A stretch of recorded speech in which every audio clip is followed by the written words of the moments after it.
Chapter 109. Yun Shirshir couldn't help but frown in pain. She looked up and saw that in the chaos, the surroundings suddenly became quiet as if time had stopped. She felt strange and looked in the direction of He Lingxiang and Xiao Shui, only to see that the group of people had already frozen. The funniest one was He Lingxiang. His hand that was holding Xiao Shui's collar gradually loosened. His face was full of shock.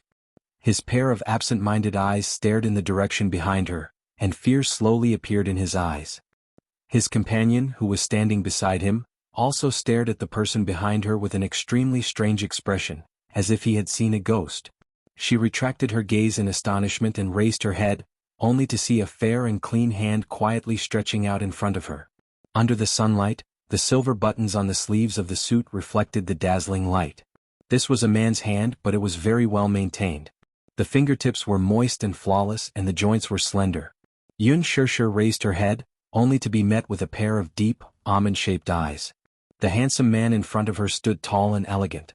He looked very young, barely in his 20s, but he exuded a mature and experienced aura. His every movement could not hide the subduing aura of an emperor. This kind of aura was natural. At a glance, one could tell that he was a man who had experienced many bloody storms and was indifferent by nature. Rather than saying that he was indifferent, it was better to say that he was innately cold. Wherever he stood, this aura melted into the air and spread to every corner. Behind him was a group of tall men in suits and leather shoes. They bowed their heads and stood behind the man. It was like a group of stars worshipping a star. Muyaja, Yun Shirshir's expression was a little stiff. Xiao Shui, who was beside her, was mesmerized. She saw the man lowered his head and quietly stood in front of her. His black suit made him look noble and extraordinary. His posture was casual and elegant. The sunlight engraved a gentle and evil shadow on the contours of his face.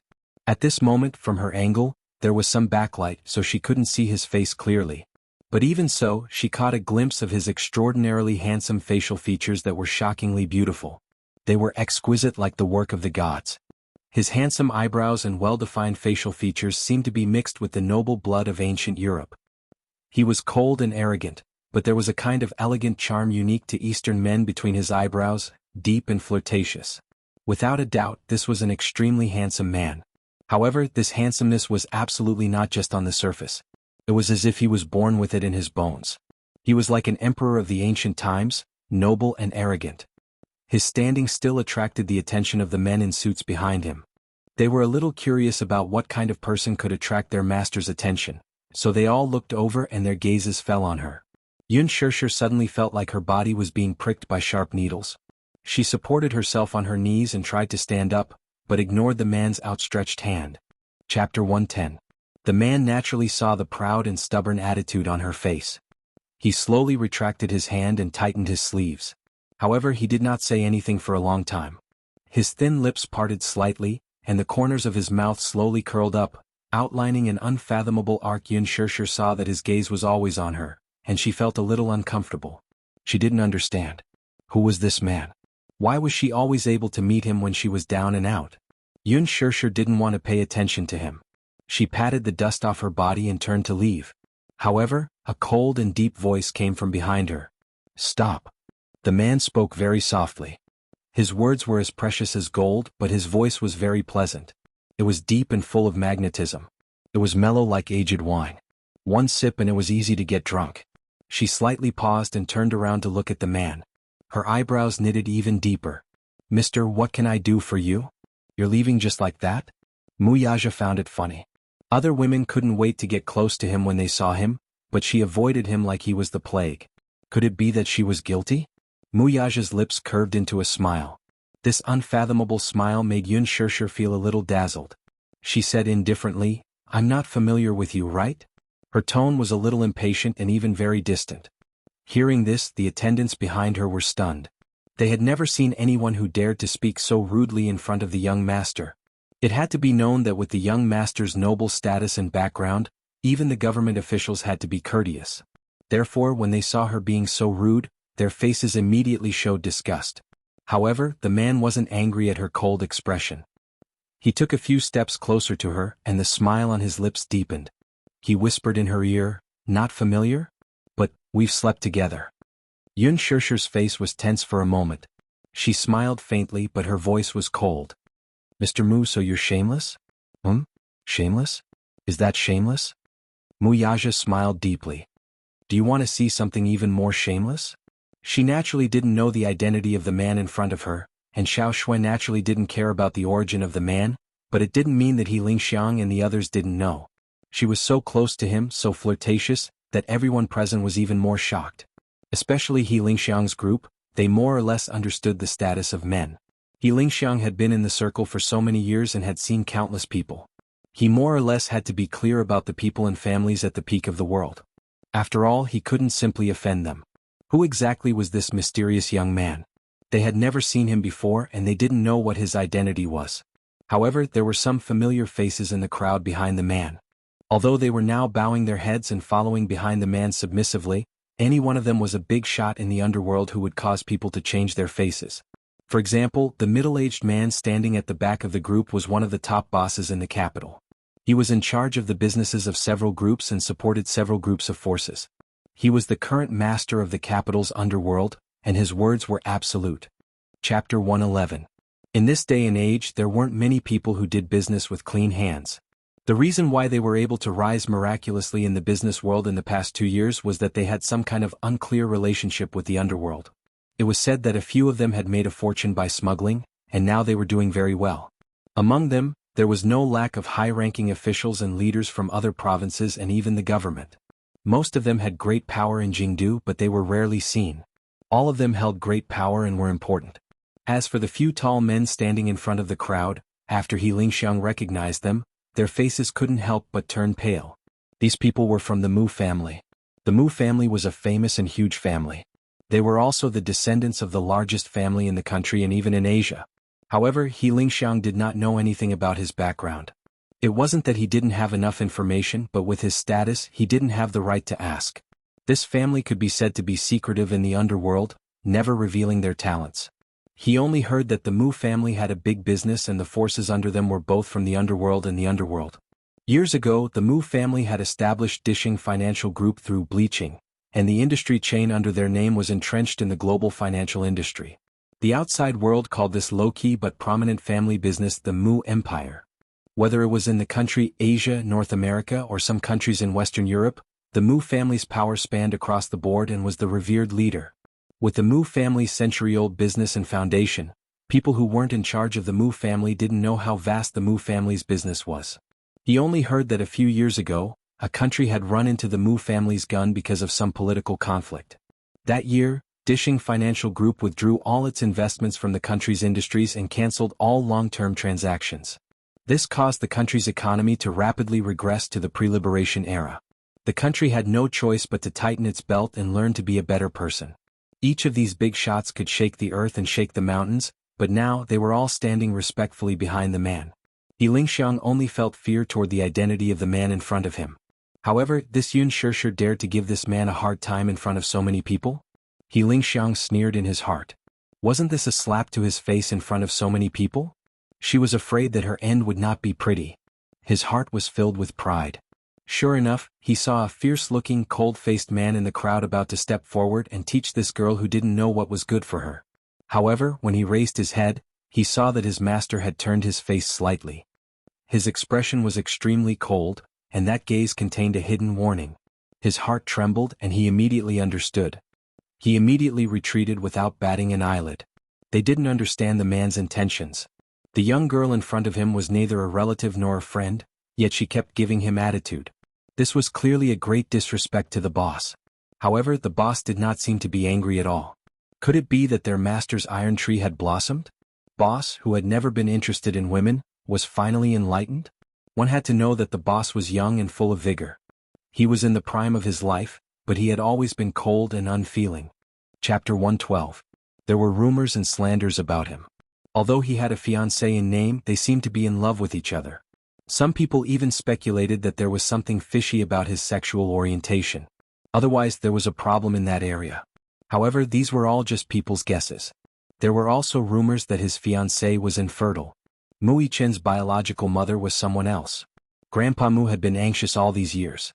He was so anxious that his hair had turned white. Firstly, Grandpa Mu placed great importance on passing down the family line. There were 3 ways to be unfilial, and having no descendants was the worst. He was the only one left in the Mu family. It was time for him to start a family. However, Mu Yaja had not married yet.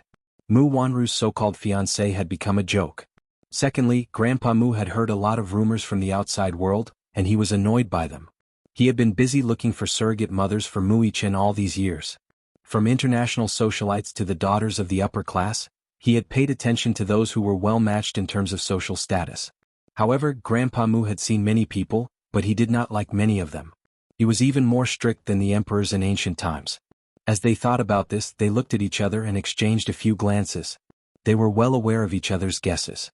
This time, it was He Lingxiang's turn to be dumbfounded. Who exactly was Yun Shirshir? Yun Shirshir could tell that this group of people was not simple. She recognized the mayor of Jing City standing in the crowd. She had seen him in the newspaper some time ago and had some impression of him. While she was trying to figure out the man's intention, a series of messy footsteps came from not far away. There were also a few men's disdainful curses and noises. It turned out that they were He Lingxiang's henchmen, the producer, who had called them over. They rushed over as soon as they received the call. They thought that someone was causing trouble. However, when He Lingxiang turned around and saw his henchmen, his face turned pale. He turned around and glared at the producer. The producer beside him heard the commotion and knew that his henchmen had rushed over. However, he frowned when he saw the situation. Yun Shirshir looked in the direction of the voice. Judging from their rude and unreasonable gait, it was not hard to tell that they had some background and were clearly relying on He Lingxiang's influence. However, when she saw the lineup at the entrance, she could not help but be stunned. Ultimately, they were not as perceptive as He Lingxiang. With his qualifications, how could he come into contact with people of such status? Naturally, he did not recognize the big shots in this crowd. Director He, who are these people? Why are they crowding around the door? He Lingxiang turned around and waved at the men in suits. Hurry up and leave. Don't crowd around here. If you disturb the director's selection, you'll have to bear the consequences. As soon as he finished speaking, he saw that everyone's expressions were calm. Seeing that He Lingxiang was standing there in a daze, he couldn't help but go up and put his arm around his shoulder.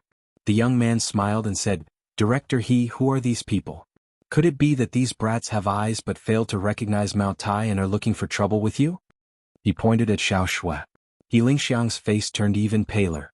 He then pointed at the indifferent man standing beside Yun Shirshir. His attitude became even more arrogant. Or is it this brat? This. Chapter 113. He Lingxiang smiled bitterly and shook his head. His face was unsightly as he winked at him a few times. However, this person was not enlightened. He even mistakenly thought that He Lingxiang meant the trouble caused by the black suits, and his heart was filled with anger. Hey, I told you not to crowd around here. Didn't you hear me? After he finished speaking, he took the lead and rushed over. Just as he was about to put his hand on the man's shoulder, he saw that the handsome man did not avoid him. He stood there arrogantly and did not even look at him. At that moment, the assistant only saw a black shadow flash in front of him. Before he could understand what was going on, his wrist was firmly grabbed by the man who rushed out from the crowd. A heart-wrenching pain came from his wrist. With a twist and a turn, his entire body was thrown into the air. He was thrown a few meters away by a huge force and slammed heavily into the wall, causing it to crack. The assistant fell to the ground in a sorry state. He felt a surge in his chest and vomited a mouthful of blood. He immediately rolled his eyes and fainted. Yun Shirshir was shocked. When Xiao Shui saw this, she could not help but be shocked. She took a step forward and wanted to bring Yun Shirshir back to her side. However, at that moment, she saw a man who was not tall but had a shocking aura slowly walk out from the crowd. The man stood still and scanned the surroundings with his eyes that were as sharp as a blade. His voice was thick and dignified. What kind of trash are you?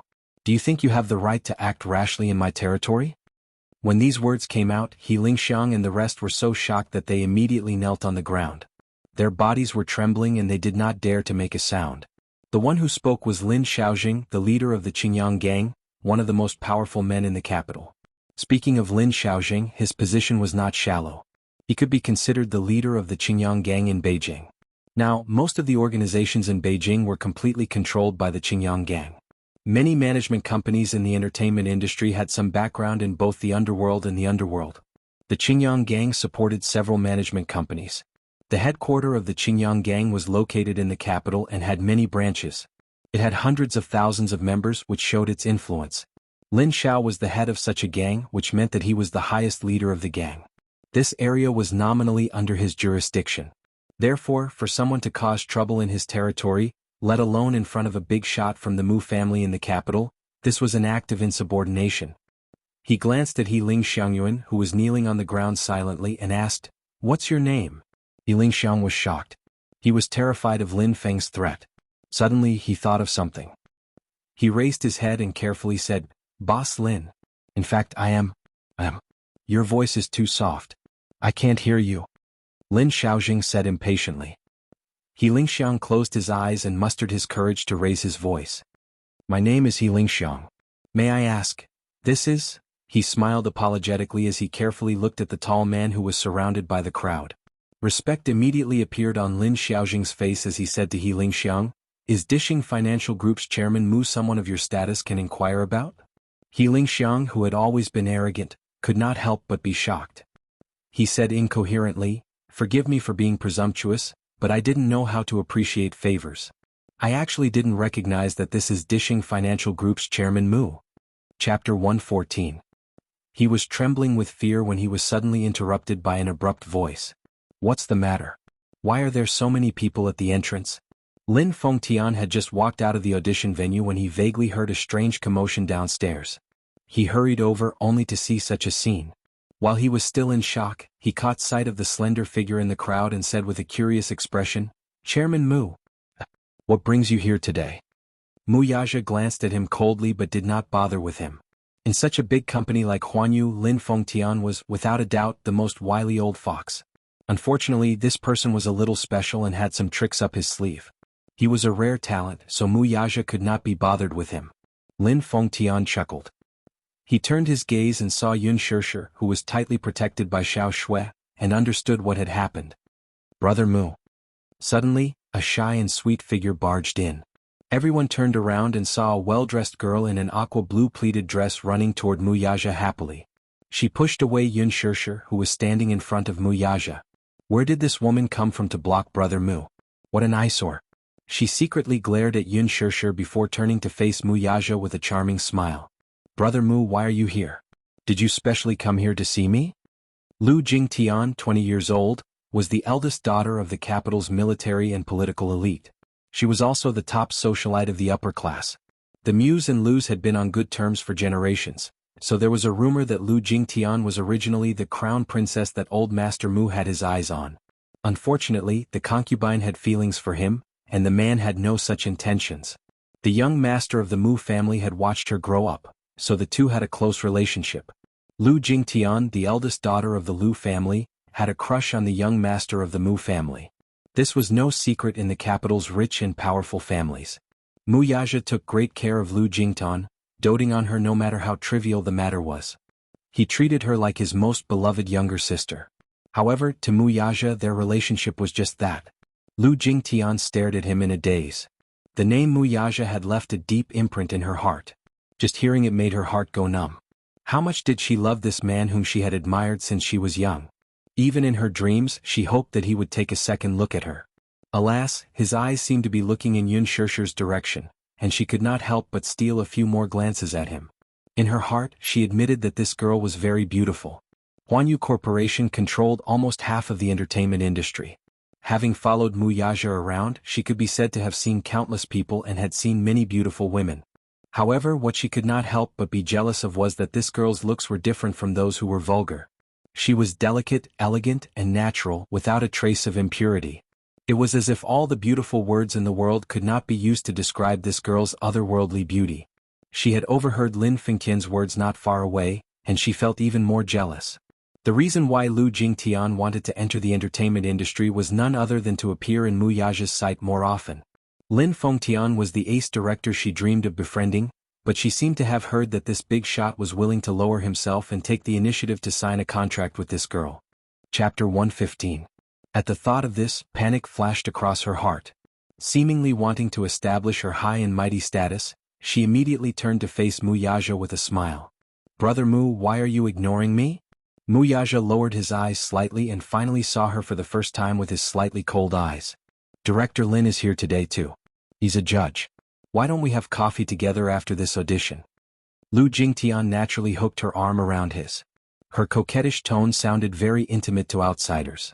She deliberately raised her voice, for no other reason than to announce in front of everyone that she had a close relationship with the most respected young master of the Mu family, the most prestigious family in the capital. Earlier in the audition waiting room, there was actually a newcomer who did not know what was good for her. Now she was silently announcing her illustrious status. In the crowd, Yunna's eyes flashed with horror. This girl actually has connections with the rich and powerful of the upper-class society? Naturally, she did not know who Mu Yaja was, but she recognized the mayor of the capital. Now that she saw him standing respectfully behind that tall and handsome man, who was actually close to that girl, she could not help but wonder why he was so close to her. She could not help but shudder. Earlier in the waiting room, she seemed to have caused trouble for this girl. Could this Lu Jingtian be planning to take revenge on her? Mu Yaja naturally saw through her vanity, but he did not expose her. Your grandpa asked me to visit you. Hearing this, Yun Shirshi's eyes darkened slightly. It turned out that this man was here to visit her. When Lu Jingtian heard this, her vanity was satisfied and she pretended to be angry. He must be here to let you talk about me again. Grandpa has always disapproved of me entering the entertainment industry, but I love acting. Brother Mu, this is my dream. Mu Yaja's lips curled into an elegant smile, but he did not say a word. Lu Jingtian continued, Brother Yaja, didn't you invest in this movie? Jingtian really wants to play the female lead. Mu Yaja took a step forward with Lu Jingtian following closely behind him. Behind them was a mighty entourage. The crowd gradually moved further and further away, just like an emperor in ancient times patrolling the land under his control, proud and noble. Let's go, Shirshir, and the girl beside you. This girl, I'll drive you, Lin Fengtian said. Everyone walked to the door. When Xiao Shui saw the shiny black Rolls-Royce Phantom, her soul almost left her body. Like a happy child, he circled the car a few times. Good heavens! Rich people. This car was an imported antique. Lin Fengtian, who was watching from the side, was stunned. This little girl. Brother Lin. Xiao Shui immediately pinched her orchid fingers and came up to him. Can I take a few selfies? She said as she pointed at the luxury car beside her. It's right beside this car. Sure, Lin Fengtian agreed. She immediately took out her phone and took a few selfies beside the car. She put on all kinds of coquettish expressions, but in the eyes of others she was all kinds of flirtatious. All right. Get in the car first. Lin Fengtian said to Yun Shirshir. Okay. Xiao Shui on the other hand was very excited. She happily got into the back seat first, leaving Yun Shirshir behind. Yun Shirshir could not help feeling a little flustered. Everyone got into the car one after another, but no one noticed the pair of eyes watching them from behind. Those eyes were filled with evil thoughts. Chapter 116. This Yun Shirshir was really capable. But so what? Wouldn't it be more fun to sleep with a woman that the big boss had his eyes on? What kind of person was Mu Yaja? Why would he fall for a newcomer with no status or background? The entertainment industry was full of talents, and there was never a lack of beautiful women. With Mu Yaja's status, what kind of woman wouldn't come and go as he pleased? The women that Mu Yaja played with, the leftovers would be pretty good too. As he Lingxiang thought evilly, he fiercely clenched the stack of Yun Shirshir's information in his hand. Suddenly, his thoughts were interrupted by a delicate voice from the side. Hello. Hello, may I ask if you are Director He Lingxiang? He Lingxiang turned around and saw Yun Na with no makeup on. Yun Na had just washed off all the makeup on her face and it actually looked cleaner. Even though her face was still slightly swollen, it didn't stop others from judging her beauty. Yun Na's beauty was different from Yun Shirshir's naivety and pure beauty. She was flirtatious, like a seductress who charmed the emperor in ancient times. If she were to play a character like Daji, she would definitely be pleasing to the eyes. She was petite and wasn't as tall as Yun Shirshir. Her fair little face, coupled with her shy and timid appearance, made her look even more fragile. Yun Na had unintentionally catered to his tastes. He Lingxiang had recently liked this kind of taste. The moment he saw her, the look in his eyes changed. Seeing that he didn't say anything, Yun Na was naturally pleased. Under the attack of her expression, very few men could resist. So what if He Lingxiang had been on the battlefield for a long time? Wasn't he still tempted at the sight of women? Director He, my name is Yun Na. I'm a professional at an art school. I admire you very much. You are a very talented director. Alright, I saw your movie Blood Rose last year. It's still the greatest movie in my heart. Blood Rose? Bad script, bad production and bad reputation. How could a shoddy movie make her feel like she had found a treasure? The meaning of her words was self-evident. Yun Na wasn't someone from the entertainment industry. She only knew that He Lingxiang was of a similar status, but she didn't know about his misdeeds. Therefore she didn't know how ignorant her actions were. How could He Lingxiang reject a woman who threw herself into his arms? It just so happened that he had nowhere to vent his anger this afternoon. He intimately approached her, grabbed her wrist and pulled her into his arms. Under the cover of the tree, his hand wantonly attacked the softness in front of her chest. He lowered his head and bit her ear. Ah! Yun Na pretended to be flustered like a startled bunny, and her hands powerlessly pushed against his chest while the surprise in her eyes couldn't be concealed. Director He Yu, there was a faint fragrance on her body, which made He Lingxiang's blood rush to his head, and he was a little dazed. From the looks of it, this girl was still a virgin? He Lingxiang was not a man who would reject anyone, but he was very satisfied with Yun Na. Didn't you say that you admire me the most? He Lingxiang was very satisfied with her performance as he said the most vulgar words. You sent yourself to my doorstep and said these words. If others heard this, I'm afraid they would think that I have an ulterior motive. Yun Na kept the meaning of his words a secret. At this moment, the two of them were close together, and the changes in their bodies made each of them understand what the other wanted. She was a little afraid. The entertainment industry was like a tiger's den, so how could she not be afraid? However, when she thought of Yun Shishir's smug look and how she might be able to pass the audition, clinch the female lead role in this movie, and step into showbiz with glory, her heart was filled with jealousy. Jealousy was like an evil demonic branch, entrenching her heart, causing her to begin to use every means possible to achieve it. Director He, it's not convenient to talk here. Why don't? Yun Na smiled charmingly. Let's go somewhere else? Okay. He Lingxiang was naturally waiting for this sentence. Chapter 117. Wanyu Tower. A man stood by the window, his tall and straight figure proudly overlooking the rows of tall buildings outside. His pair of handsome eyes were deep and distant. Earlier, the board of directors had a heated confrontation over the female lead of The Green Apple. This time, the female lead had already been decided internally. The audition was just a publicity stunt for the movie's release. However, Lin Fengtian was absent from this meeting. Over the phone, his stance was very clear. He had taken a liking to Yun Shishir and had decided to support this newcomer with outstanding qualifications. The investors and producers were in an uproar when they heard this and voted against it unanimously. Lu Jingtian had already been decided as the female lead. How did an unknown newcomer appear out of nowhere and mesmerize Lin Fengtian? When Lin Fengtian heard that Lu Jingtian had been decided internally, he immediately said that he would not continue filming. The art of film which he pursued was now in such a foul state. He was so angry that he said that it had to be Yun Shishir. When the executive director said that he would not continue filming, the production team was collectively dumbfounded. They lined up to apologize to Lin Fengtian. The script was good, but Lin Fengtian's influence was not to be underestimated. If they lost him, this movie would be nothing.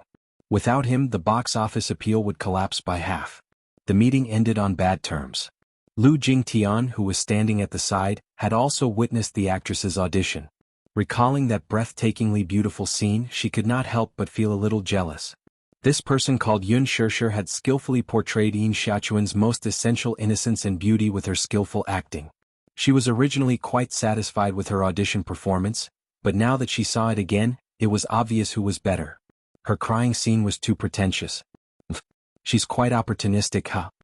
Lu Jingtian said indignantly.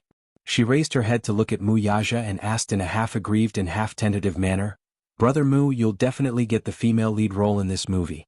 It's for Jingtian, right? Mu Yaja lowered his head to look at her without saying a word. She quickly tugged at his arm and coquettishly said, Brother Mu, I really like this novel. It's my biggest dream to play the role of Yin Xiaochuan. Brother Mu, this is a small wish. You can't satisfy me? Mu Yaja pulled his hand out without a trace. His tone was calm but slightly indifferent. Jingdan, I dote on you because your grandfather asked me to. But for me, I have a clear distinction between public and private matters. The movie was released by Huanyu. I'll invest, but I won't ask about the main character. Brother Mu. Lu Jingtian's face flushed red as she choked on her words for the first time. She knew that the lead actor would be chosen by the director, but that was not the case in the entertainment industry. Usually, in a movie, the director rarely had the right to speak. Even a director as arrogant as Lin Fengtian had to consider the investors of the film. Huan Yu was this movie's biggest investor, so it was needless to say how much power the company had. Mu Yaja returned to his desk and said lightly, "You're not a child anymore. I won't indulge you every time you act coquettishly. Brother Mu, get out." Mu Yaja lost his patience and coldly ordered. Lu Jingtian was startled.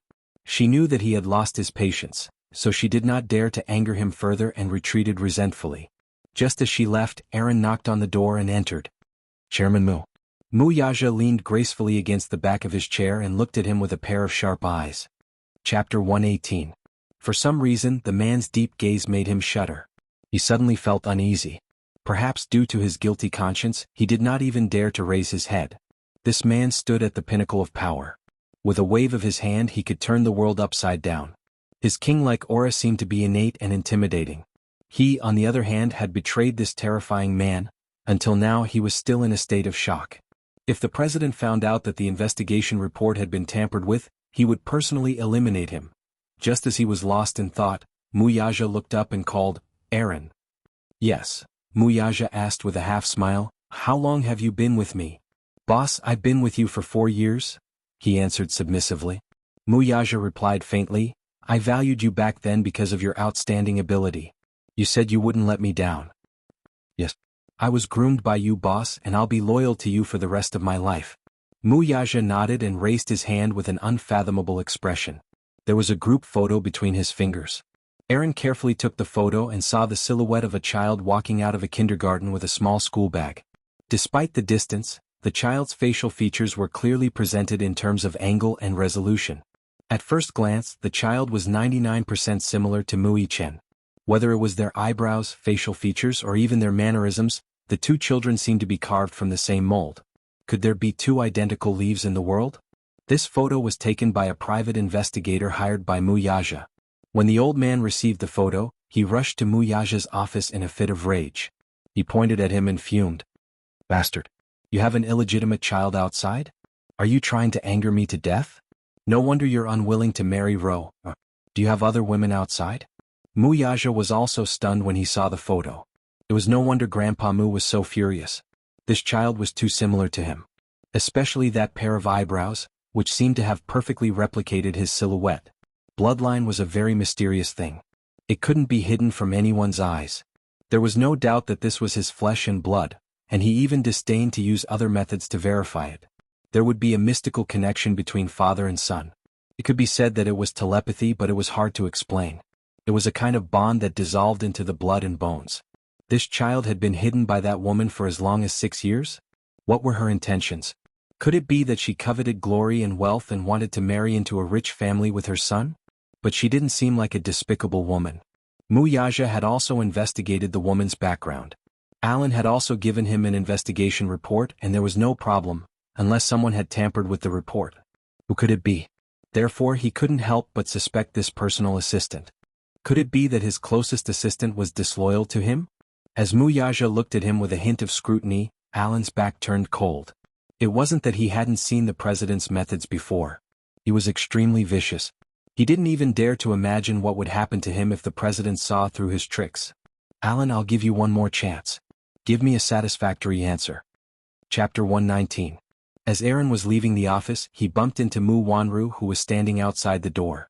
Mu Wanru had been standing outside the door for a long time and had overheard much of their conversation.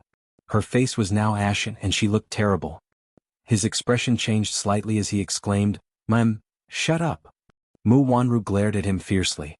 She went forward to cover his mouth, pushed him to the assistant's office and quickly locked the door. Bang! Aaron stood there helplessly. Mu Wanru was trembling all over. With her back against the door, her body slid helplessly as if she had fallen into a state of great fear and uneasiness. "Ma'am, are you all right?" Aaron looked at her worriedly. Mu Wanru looked extremely disheveled. Her face was as dark as a sheet of white paper. "What did he say to you? Did you tell him?" She glared at him as if she was on the verge of drowning. "The CO asked me to reinvestigate Yun Shirshir's identity. Everything big or small must be thoroughly investigated, including that and the child." Aaron looked at Mu Wanru again, only to see her face turn uglier. "You can't." Mu Wanru's eyes were instantly piercing. "You'll get me killed if you do this." Alan took a deep breath, and a complicated feeling resonated in his chest. I can't betray the CEO again. His face turned pale with pain and his handsome face contorted. I've already betrayed him once. How will he know if you don't tell him? Mu Wanru was like a drowning person who had come back from the jaws of death. Her voice trembled with fear. If that child is really the CEO's flesh and blood, isn't it good to investigate it thoroughly? No. Why? He asked in confusion. Mu Wanru of course could not tell him why. What? If the child's identity was found out, Yun Tianyu would be taken back to the Mu family as one of the future heirs of the Mu group. This woman would definitely rise in status because of her son. She was Grandpa Mu's 1 in a million pregnant women. She had excellent conditions. What was even more frightening was that she had given birth to 2 sons for the Mu group. On the other hand, because of her congenital infertility, she was unable to give birth to a son or daughter for the Mu family. Therefore, her position as the young mistress of the Mu family was not secure. The rich and powerful families were deeply rooted and intertwined.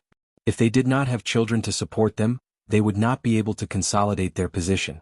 The only reason why she could do whatever she wanted in the Mu family was because of Grandpa Mu's love for her. However, no matter how hard she tried, she was still unable to enter Mu Yaja's heart. The only reason Mu Yaja agreed to marry her was because of Grandpa Mu's order. He could not go against it. However, old Master Mu's health was deteriorating year by year. Now, in order to enjoy the rest of his life, Mu Yaja was slowly taking control of Dishing Financial Group. What if he was no longer around? Would she still have a place in the Mu family? Would she be chased out of the family just like that? By then, it was not impossible for Yun Shirshir to rise to the top by relying on her son. The scariest thing was, if Grandpa Mu were to find out about Yun Chenyo's identity, he would definitely make him acknowledge his ancestors. Given his means, he would definitely investigate Yun Shirshir's background thoroughly. If the incident from more than a decade ago was involved, what would happen when Grandpa Mu learned that she had snatched Yun Shirshir's jade and had been impersonating her for more than a decade? Thinking of this, Mu Wanru shuddered. Don't investigate. If you do this, you'll destroy me. Mu Wanru covered her face haggard and sobbed helplessly. She was weeping like a pear blossom in the rain, but in her heart she was viciously cursing. Chapter 120. D*Amenit? She was too slow. This Yun Shirshir B*TC. B*TC. Why did it have to be her? Why did it have to be her? Was she going to watch as the wealth and glory that was within her reach was snatched away by her? Looking at her pitiful appearance, Alan's heart ached as if it had been crushed. As a man, no one could reject a weak and helpless woman. Aaron, help me. Mu Wanru begged him. She leaned on his chest weakly and helplessly. Her hot tears dampened his shirt. I can't let that child return to the Mu family. Alan, I know you like me. This is the last time. Help me, okay? Mu Wanru's tears flowed down her cheeks. Alan's heart skipped a beat and he looked at her in disbelief. She knew? They had been classmates in university for 4 years. Her gentleness, beauty, pride, and confidence had always been the most beautiful thing that he yearned for. He loved this girl from the bottom of his heart, but he had never shown it. Because from the beginning, he knew that she was a dream that he would never be able to reach in his life. He was so humble that he could not even confess his feelings to her. He could only look at her silently from afar. After graduating from university, he entered Dishing Financial Group and became Mu Yaja's personal assistant. It was only then that he realized that the man in her heart was as perfect as a god. Wanru, just this once. This is the last time. If you promise to help me, I'll do whatever you want me to do in the future. Mu Wanru begged again. Alan's brows furrowed. Clearly he was still struggling. Mu Wanru gritted her teeth. She placed her hands on his shoulders, stood on her tiptoes and kissed him on the lips. Alan was shocked. His body was as stiff as a rock. Mu Wanru pressed her lips against his and said softly, Is this enough? Wanru, don't talk. Hug me. Mu Wanru kissed him on the lips again. Her seductive body was pressed against him, and her seaweed-like hair was tangled together. Mu Wanru's exquisite figure stretched out seductively. She was very coquettish. She usually took great care of her skin. Her exceptional beauty and sexy figure were enough to make any man's heart beat faster. Alan could no longer hold it in. He fell into the fatal trap of gentleness. He lost himself to it. He closed his eyes and followed the most honest thought in his heart. His hands hugged her shoulders and he traced her charming back. In the office, an incestuous scene. However, neither of them noticed that in a hidden corner of the ceiling, there was a mini pinhole camera hidden in the ceiling. In the evening, Gu Xingze sent Yun Shishir home. Yun Shishir did not have a decent gown for tomorrow night's cocktail party. Therefore Gu Xingze gave her a gown. She was embarrassed to accept it, but Gu Xingze felt that she was too polite and smiled. Silly girl, tomorrow night's cocktail party will be a special event. Many gold medal producers and directors from the film festival will be there. Don't tell me you want to wear this school uniform and parade around as my female companion? Yun Shishir did not know whether to laugh or cry at his words. Alright, don't be so polite with me. If you can sign the contract successfully, remember to treat me to a meal. Gu Xingze made a condition. Yun Shishir agreed readily. Well, 6 yuan worth of spicy hot pot. It was not that she could not afford it. Chapter 121. By the time Yun Shishir returned to the Yun residence to fetch Yu, it was already 8 p.m. She had already informed Yun Yeqing in advance, but the atmosphere in the living room was still tense. When Li Qin saw Yun Shishir return, she hurriedly went up to her. Have you seen your younger sister? She's still not back yet. I'm so worried. Why would I see her? Yun Shishir pretended to be confused. In fact, she had seen Yun Na today. However, this had nothing to do with her. She could not be bothered to report it to Li Qin. When Yun Yeqing saw her return, he hurriedly went up to her and asked about her well-being, which caused Li Qin to glare at him. Looking at Yun Shishir and thinking about her daughter who had yet to return home, she immediately exploded. Yun Yeqing, you're really a good father. You're so concerned about this wild seedling, but your biological daughter is still not back yet, and I don't see you asking more about her. Yun Yeqing's face turned ashen when he heard this. Were you calling a wild seedling? Also, I'm worried that Nana isn't back yet. What are you talking about? The two of them started quarreling. Yun Shishir did not want to be involved in such a quarrel and walked toward her room calmly. However, she was stopped by Li Qin behind her. Stop right there. Yun Shishir turned her head in a lukewarm manner. What's the matter? Li Qin noticed the exquisite packaging in her hand. Armani. How could she, who shopped in shopping malls all year round, not know about this international luxury brand? Her eyes almost popped out of their sockets. How did she have such an expensive item? Where did you get this dress? It's none of your business. With that, Yun Shishir walked into her room without looking back. Li Qin was so angry that she almost had a stroke. This wild lass was looking down on her more and more. What Armani? To me it's just a cheap knockoff. That night it suddenly rained. Yun Shishir decided to sleep over at the Yun residence and went to bed early with Yu. At midnight there was a sudden rainstorm outside the window. Lightning flashed and thunder rumbled. Yun Yeqing and Li Qin were worried when Yun Na did not return for a long time, so they decided to report the matter to the police. The two of them hurriedly prepared to rush over, but they heard a strange noise outside the door. They hurriedly rushed over, only to see Yun Na leaning against the door weakly. They did not know how long she had been standing outside the door. Her hair was drenched, her clothes were slightly messy, and her face was strangely flushed. Mom? She cried out in a low voice, her voice trembling as if she had suffered a great grievance. Then a line of tears flowed down her cheeks.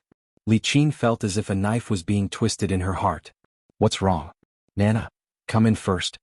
Yun Na was helped into the living room and leaned weakly against the back of the chair. Tears rolled down her cheeks like pearls from a broken necklace.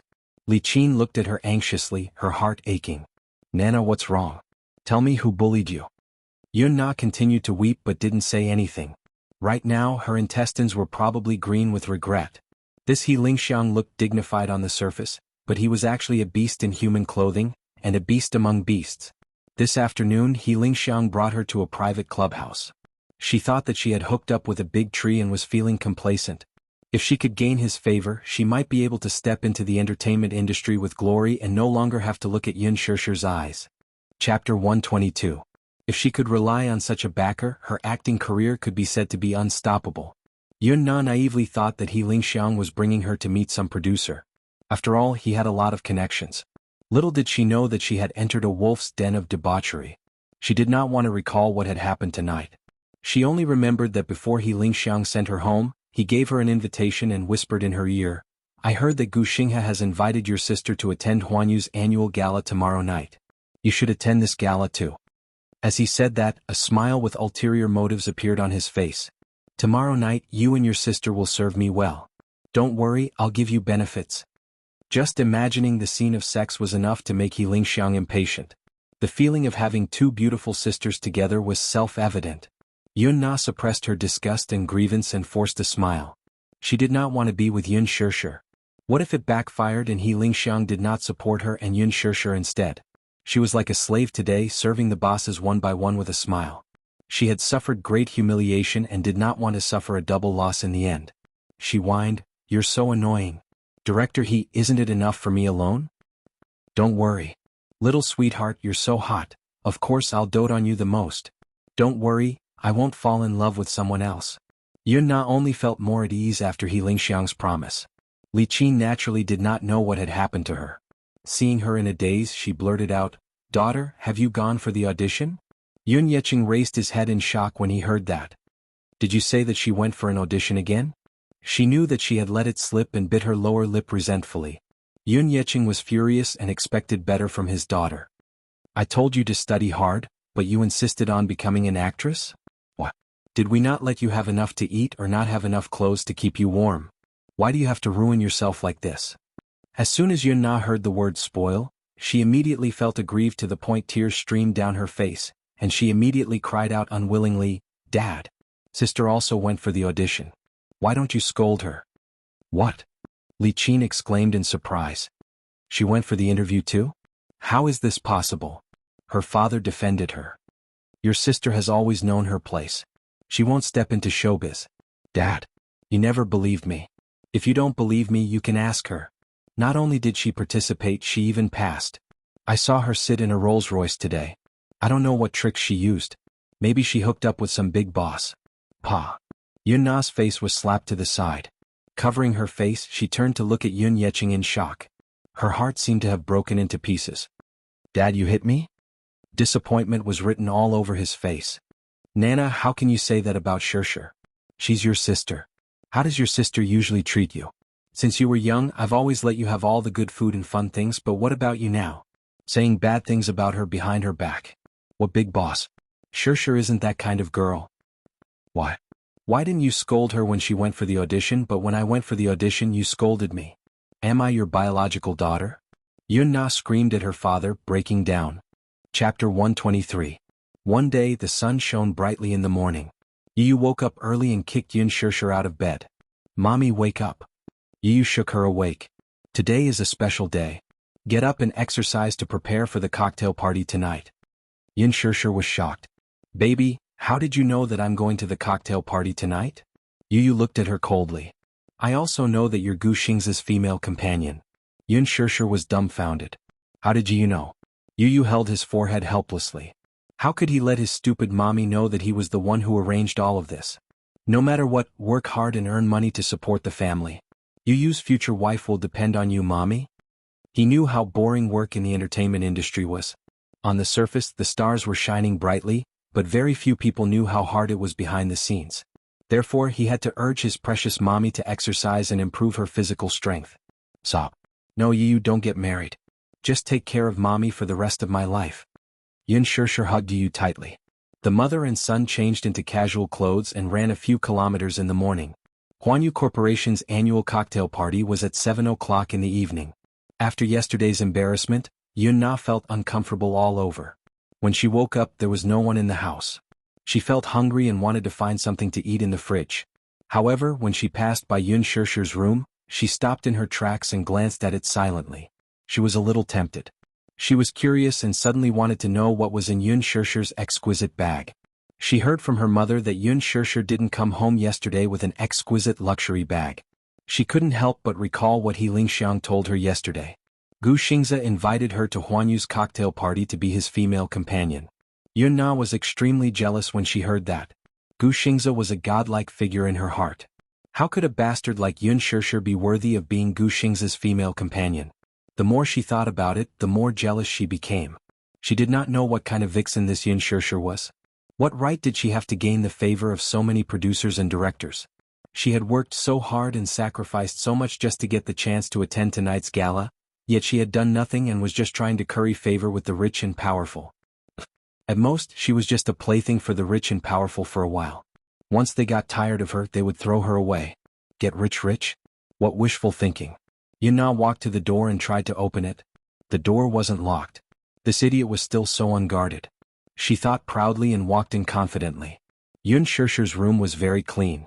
The bedsheets were neat, the quilt was folded neatly, and the desk was neatly tidied. With a light sniff, the room was still filled with an elegant fragrance. Chapter 124. Yun Na sat in front of the desk and rummaged through the drawers. They were all textbooks, notes, pens, erasers, and a framed photo of her with her father. She flipped through them again. They were all extracurricular exercise books and exercise books. Just looking at them gave her a headache. She muttered softly, "Bookworm." After rummaging through them for a long time, she did not see anything good. Turning around, Yun Na wandered to her shabby wardrobe again.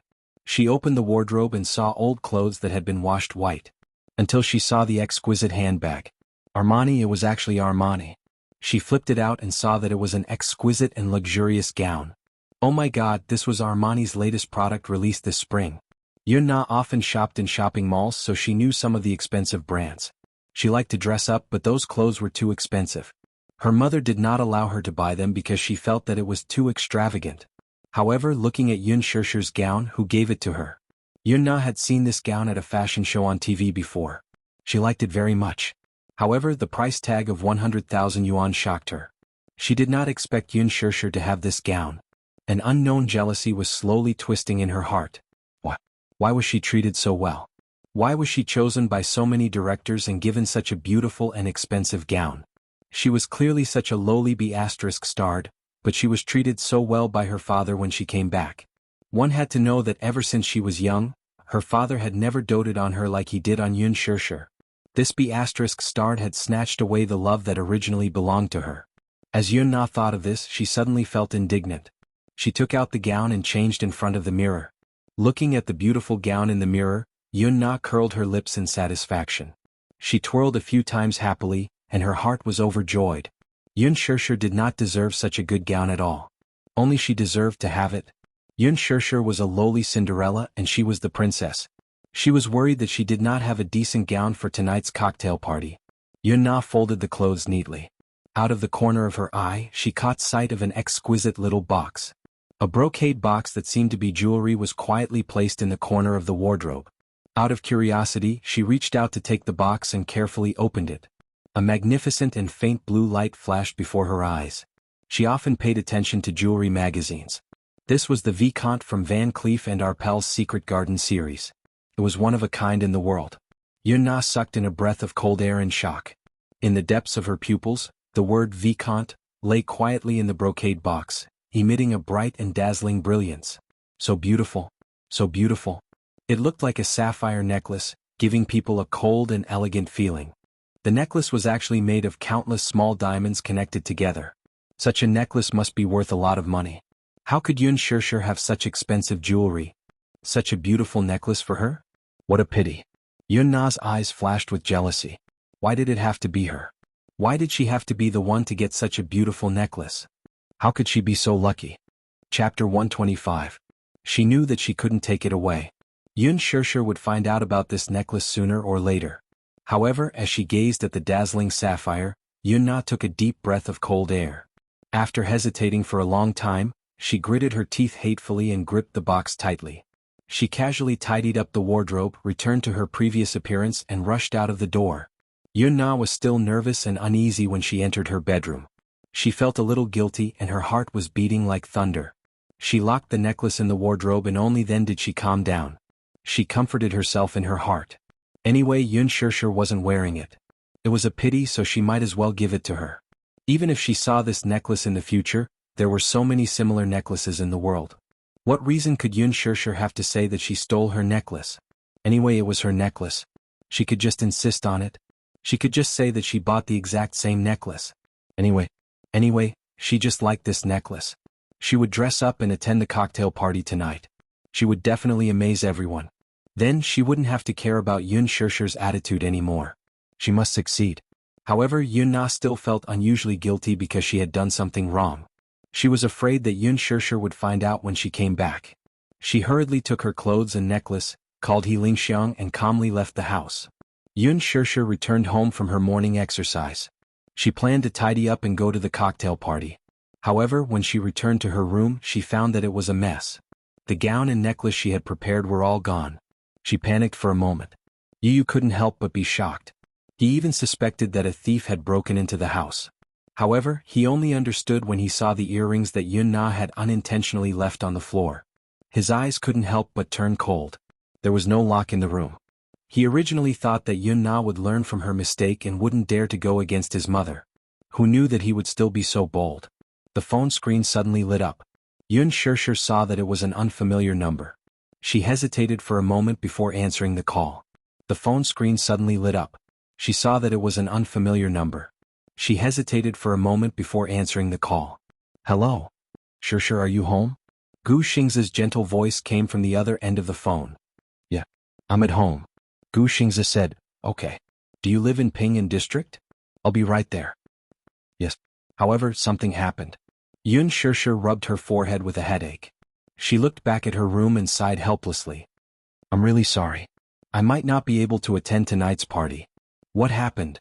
For some reason, even Gu Xingzi did not notice the tension in his words. Today he was in a good mood. He was even looking forward to tonight's banquet. Now that he heard that Yun Shirshir was not going to the banquet, he felt an inexplicable sense of loss. What happened? Yun Shirshir replied, my gown? I don't know where it went, and the necklace you borrowed, lost?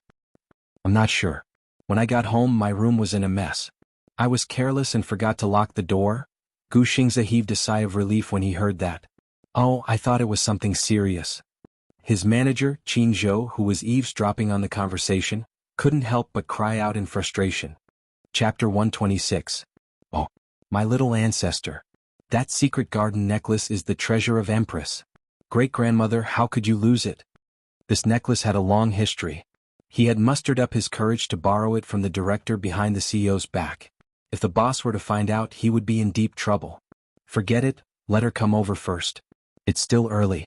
It's not too late to pick out another gown from Empress. Qin Zhou made a decision at the side. Gu Xingzi's car was parked at the entrance of Pingyuan district. The extended, luxurious Bentley attracted the attention of the neighbors in the neighborhood. In a slum like this, these commoners had never seen such a luxurious car before. For a moment, they crowded around the car and pointed at it with envy in their eyes. Yun Shirshir hurriedly got into the car and drove off. The neighbors couldn't help but start whispering to each other as they looked at the back of the car. Isn't that the child from the Yun family? She's called Yun Shirshir. I heard that she's Yun Yeqing's illegitimate daughter. Illegitimate daughter? Why did I hear that she's the child of Yun Yeqing and his ex-wife? Who knows if she's Yun Yeqing's biological daughter? How does she resemble Yun Yeqing? Sigh, that old Yun has been cuckolded for who knows how many years. He's even raising a bastard child for someone else. The Bentley sped all the way to the busiest shopping mall in the capital. Empress was a luxury fashion brand favored by the capital's wealthy socialites and movie queens. The interior of the store was luxuriously decorated. From the top-notch handmade gowns from Milan Fashion Week to a series of luxury brands from Italy, Empress was the capital's most eye-catching fashion icon. Therefore, not just anyone could step into this place. Even a third-rate celebrity could not cross such a high threshold. Therefore, when Qin Zhou solemnly handed Yun Shirshir over to the image director Alan, this woman who had always served the celebrities and socialites, had a dazed look on her face. Manager Qin, what's going on? Alan, this is Xingzi's female companion. Qin Zhou smiled, the meaning in his eyes self-evident. With Qin Zhou's explanation, Alan naturally understood. However, she was very puzzled. With Gu Xingzi's status, why would he let such an unknown girl be his female companion? As the chief image director, she often went in and out of the upper class. At this level, she knew the background of all the noble ladies in the capital. However, she was a little confused as to the name of this little girl. No matter what, since she was Gu Xingzi's female companion, she naturally had to put in some effort. Okay, leave it to me. As Alan spoke, he turned to look at Yun Shirshir gently and said with a smile, Miss Yun, please follow me. Qin Zhou suddenly saw a closed VIP room and looked around curiously. Alan, do you have any guests? As soon as he finished speaking, he saw the door of the VIP room open from the inside. A man in a neat suit walked out of the room. Gu Xingzi heard the commotion and subconsciously turned his head to take a look, but his body suddenly froze at that moment. It's her. In the next moment, Gu Xingzi's handsome face froze. Chapter 127. Mr. Xiao? Why are you here? Qin Zhou looked a little surprised. Xiao Dong turned his head and nodded at Qin Zhou with a fake smile. Then, a beautiful and luxurious figure walked out of the room. At that moment, the huge dressing room seemed to have become luxurious and magnificent. Han Yuyen was wearing a gorgeous long gown. Her makeup was exquisite and delicate. Her eyes were bright and beautiful. It was as if they could steal people's souls. Yun Shirshir swept her gaze over as well, and her breath caught in her throat. So beautiful. She didn't pay much attention to the entertainment industry, so she didn't recognize the beautiful woman in front of her. She was one of the 4 most popular actresses, Han Yuyen. Han Yuyen was currently the most popular actress in the Star Altar. She was a valuable A-list actress. When she was 16, she debuted with the youth movie Bamboo Dragonfly. She was called a pure and innocent girl right after her debut. She was sought after by millions of fans and became famous in the film industry. Bamboo Dragonfly was director Lin Fengtian's first film. With this film, Lin Fengtian won the Best Director Award at the 100 Flowers Film Festival and the Golden Badge Awards. At that time, the male lead, Gu Xingze, was called the National School Hunk because of this film. Han Yuyen was called the National First Love, and became the goddess in the hearts of many young men. Since then, Lin Fengtian had also made many newcomers famous. His fame was at its peak. The female lead in his movie was known as Lady Feng. However, no matter how many actresses he made famous, they could not be compared to Han Yuyen's fame. Han Yuyen's position in the domestic film industry was unparalleled. No one could compete with her. At that time, Gu Xingze and Han Yuyen were called the most compatible couple on the screen. They worked together in a few TV dramas and movies. There was even a rumor that the two fell in love with each other and started dating secretly. However, not long after, Han Yuyen quickly became one of the 4 young masters of the capital. She fell in love with the young master of the Shao Financial Group. There were rumors in the circle that Han Yuyen came from a poor family and was extremely vain. She was not as pure as she appeared to be. Rumor had it that when Gu Xingze was going through the pain of losing his mother, Han Yuyen had been by his side the whole time. She had even turned down many movie offers and stayed by Gu Xingze's side. Rumor had it that Han Yuyen had indeed dated Gu Xingze for a period of time. However, she had only taken a fancy to Gu Xingze's resources and background. Their relationship had ended without any results. There were also rumors that Han Yuyen was deeply in love with Gu Xingze, while Gu Xingze only treated Han Yuyen as his younger sister. It was only after Han Yuyen had climbed up the ladder that the two of them parted ways. Alan quickly walked over to Han Yuyen and praised her with a smile. "Miss Han, you look beautiful in that outfit. You will definitely be the center of attention at tonight's banquet." Han Yuyen was elated when she heard that.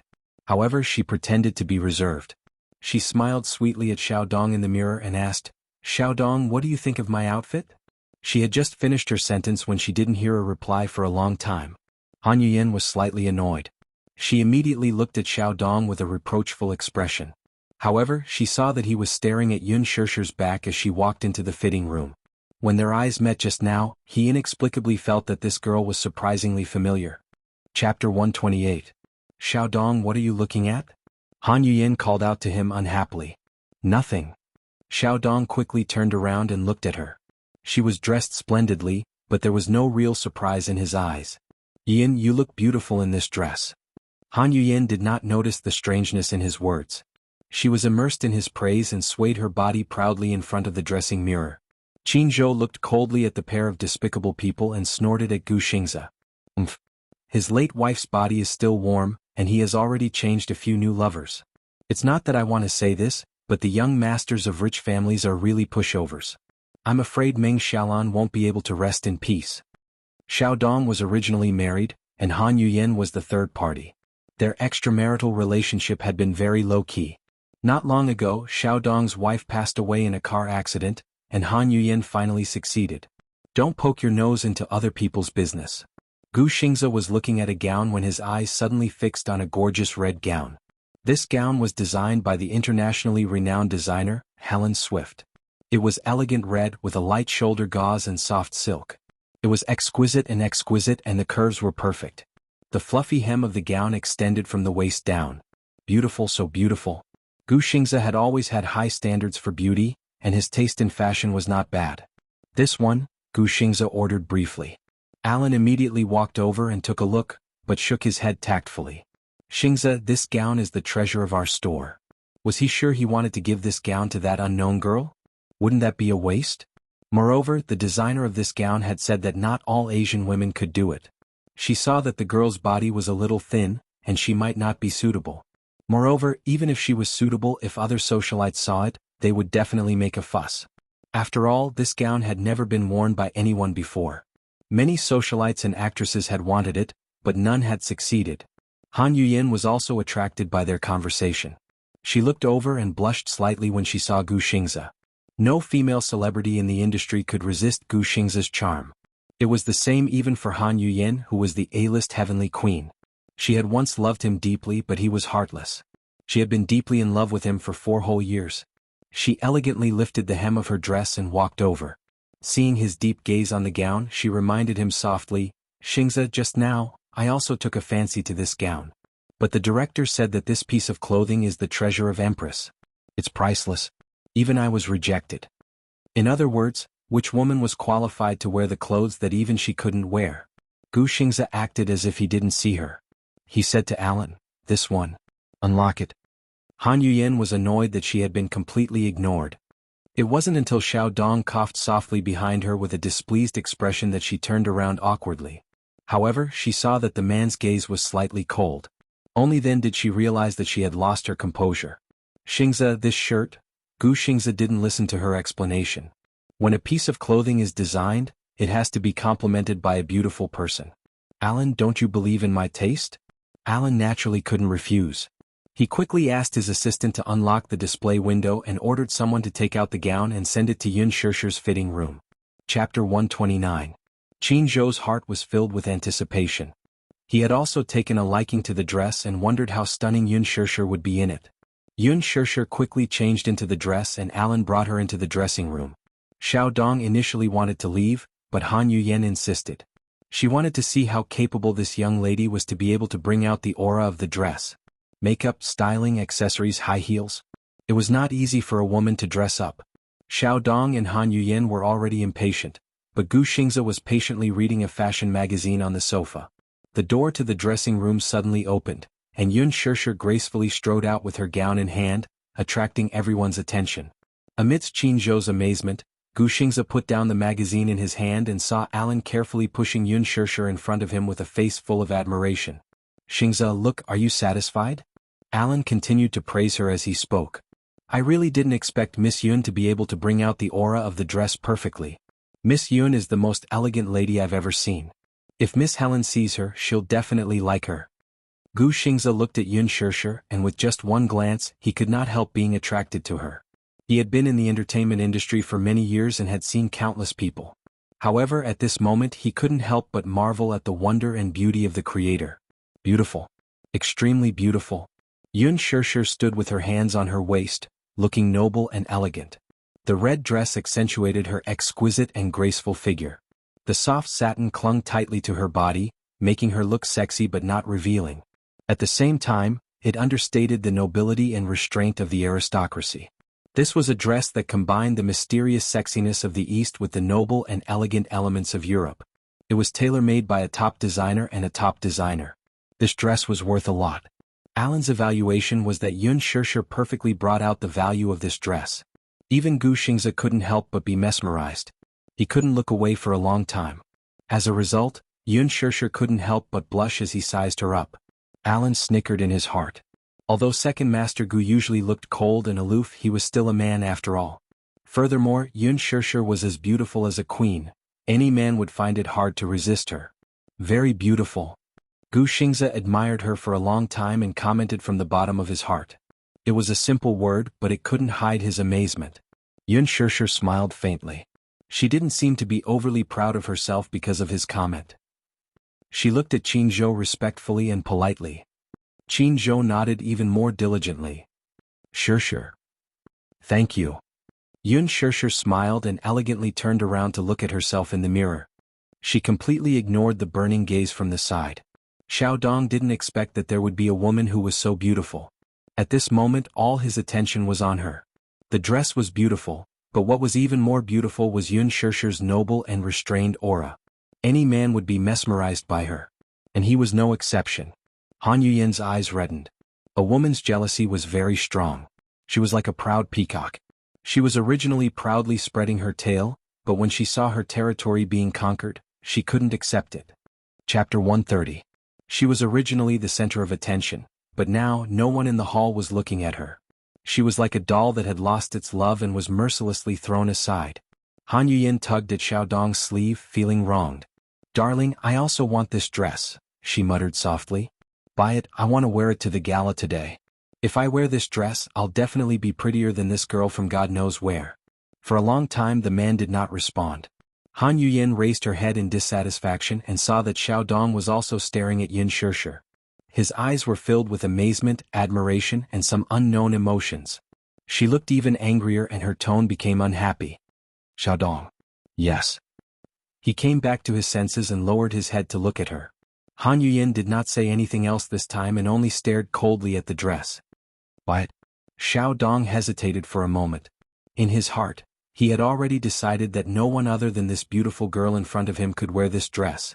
However, looking at Han Yuyin's weak and aggrieved expression, he took a deep breath and walked forward. "Director, how much is this dress? I want it." Alan looked a little embarrassed and did not know how to answer for a moment. Gu Xingze had spoken first, so she could not afford to offend him. After all, Miss Yun was indeed stunning in this dress.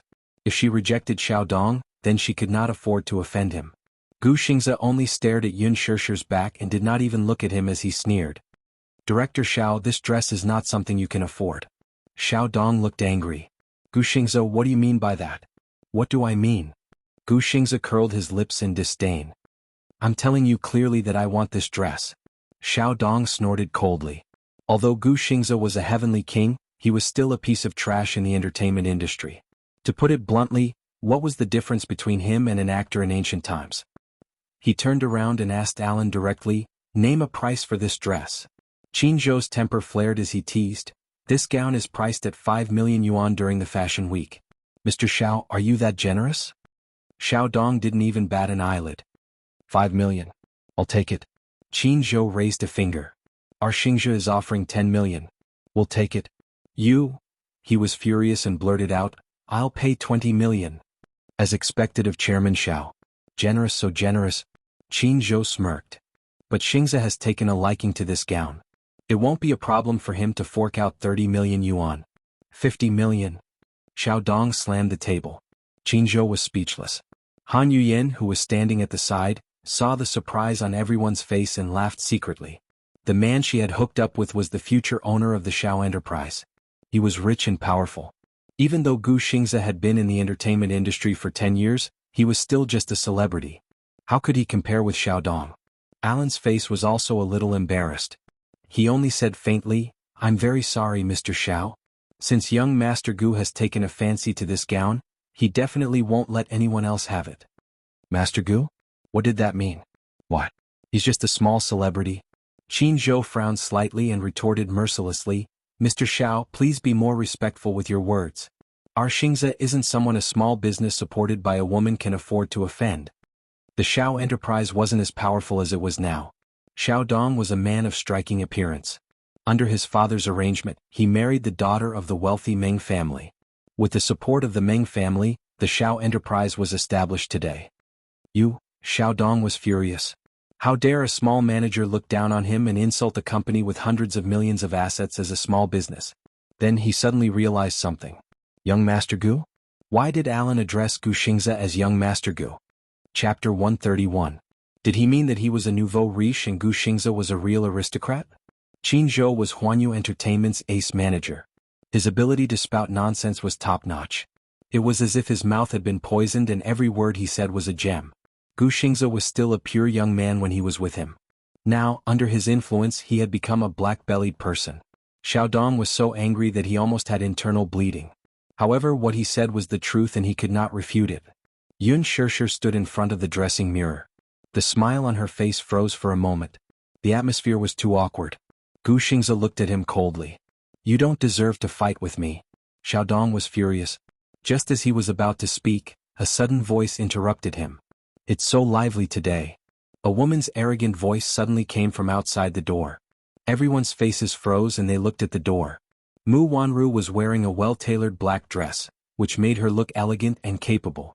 When everyone looked at the man standing behind her, they were all stunned. The man stood behind her. He was wearing a tailored suit. His hands were in his pockets. His tall and slender figure was domineering. He looked like an elite of the empire. He looked very young. To others he looked to be around 25 years old. However, he had a mature temperament. This kind of maturity was not a simple appearance. It was a steadiness that came from the inside out. He looked like a king who could pass judgment on the world. He was calm and unruffled. Especially that pair of deep and charming eyes that were hidden under the light. Paired with that angular face, just a glance was enough to make one's soul tremble. Such a man stood under the magnificent wall lamp. He was arrogant and oppressive. Even Gu Xingzi's aura was suppressed by him. Everyone had different expressions. Especially Yun Shirshir. Her face, which was originally exquisitely made up, turned pale. She looked gloomy as she hid behind Gu Xingzi. The man saw her immediately. A strange look flashed across his eyes. However, it quickly disappeared. Beside him was a boy in a small suit. His hair was neatly combed, but his handsome face was cold and unruly. Was him. Xiao Yichen. Yun Shirshir's gaze fell on the child without blinking, and her lips began to tremble.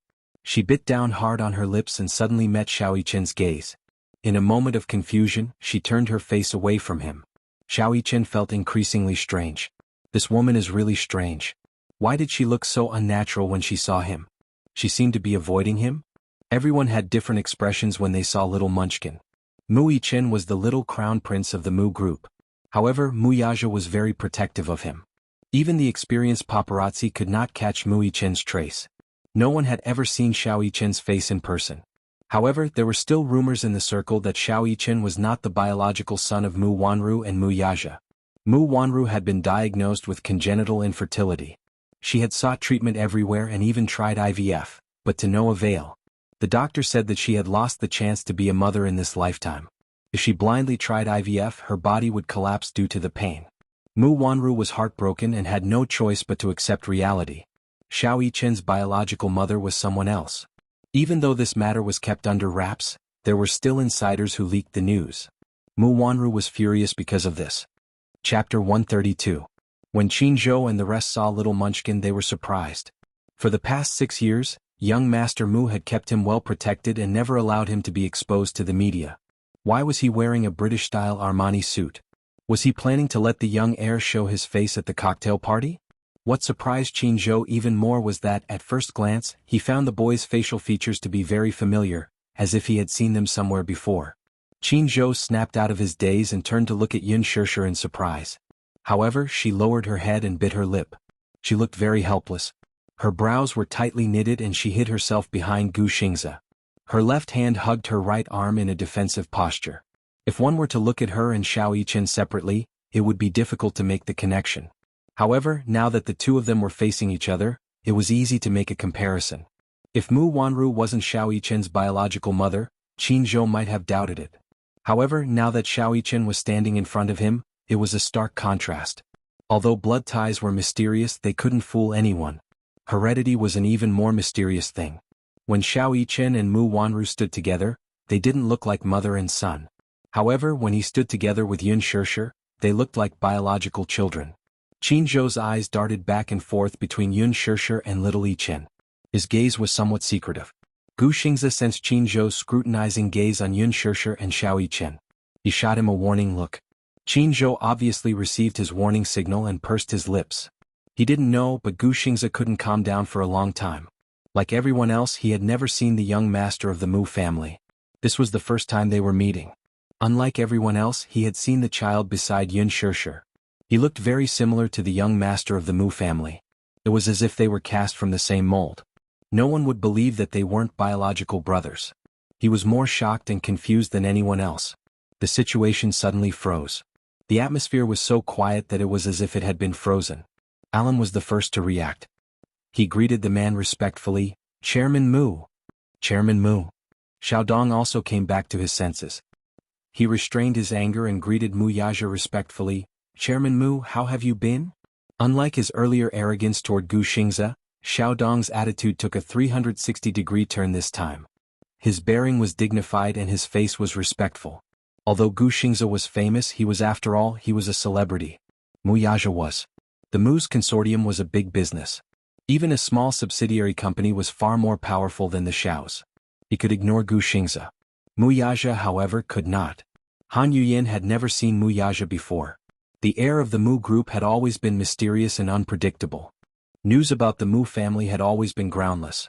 However, she also knew how to act according to the situation. Seeing that even the arrogant Xiao Dong was respectful to this man, she immediately put on an elegant demeanor. She put on a perfect smile and looked at Mu Yaja charmingly. Xiao Dong saw that Mu Yaja did not respond. He took a step forward and extended his right hand. "Chairman Mu, do you still remember me?" "Chairman Mu? Could it be the rumored most mysterious wealthy family in the capital? The Mu family?" Han Yuyin listened on the side and cursed in her heart. Who else could make the arrogant Xiao Dong put on a humble front to please a noble and respectfully address him as young Master Mu, except for the Mu family in the capital? Mu Yaja nodded and looked at him. Compared to Xiao Dong's flattering face, he still had a cold expression on his face. "You are." Xiao Dong's face froze. A nervous smile appeared on his face. "Chairman Mu, have you forgotten? We met during the acquisition of Meng's enterprise."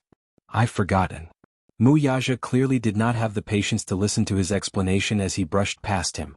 Xiao Dong did not have time to withdraw his hand and Han Yuyin was still smiling elegantly. The scene was extremely awkward. Qingzhou could not help but snort. He muttered, "You think too highly of yourself. You're just a nouveau riche. How dare you try to climb up the social ladder of a wealthy family?" His voice was very low as if he was talking to himself, but he deliberately said it for Xiao Dong to hear. Xiao Dong's face turned green, and Han Yuyin's face was not any better. She was so embarrassed that her face turned red.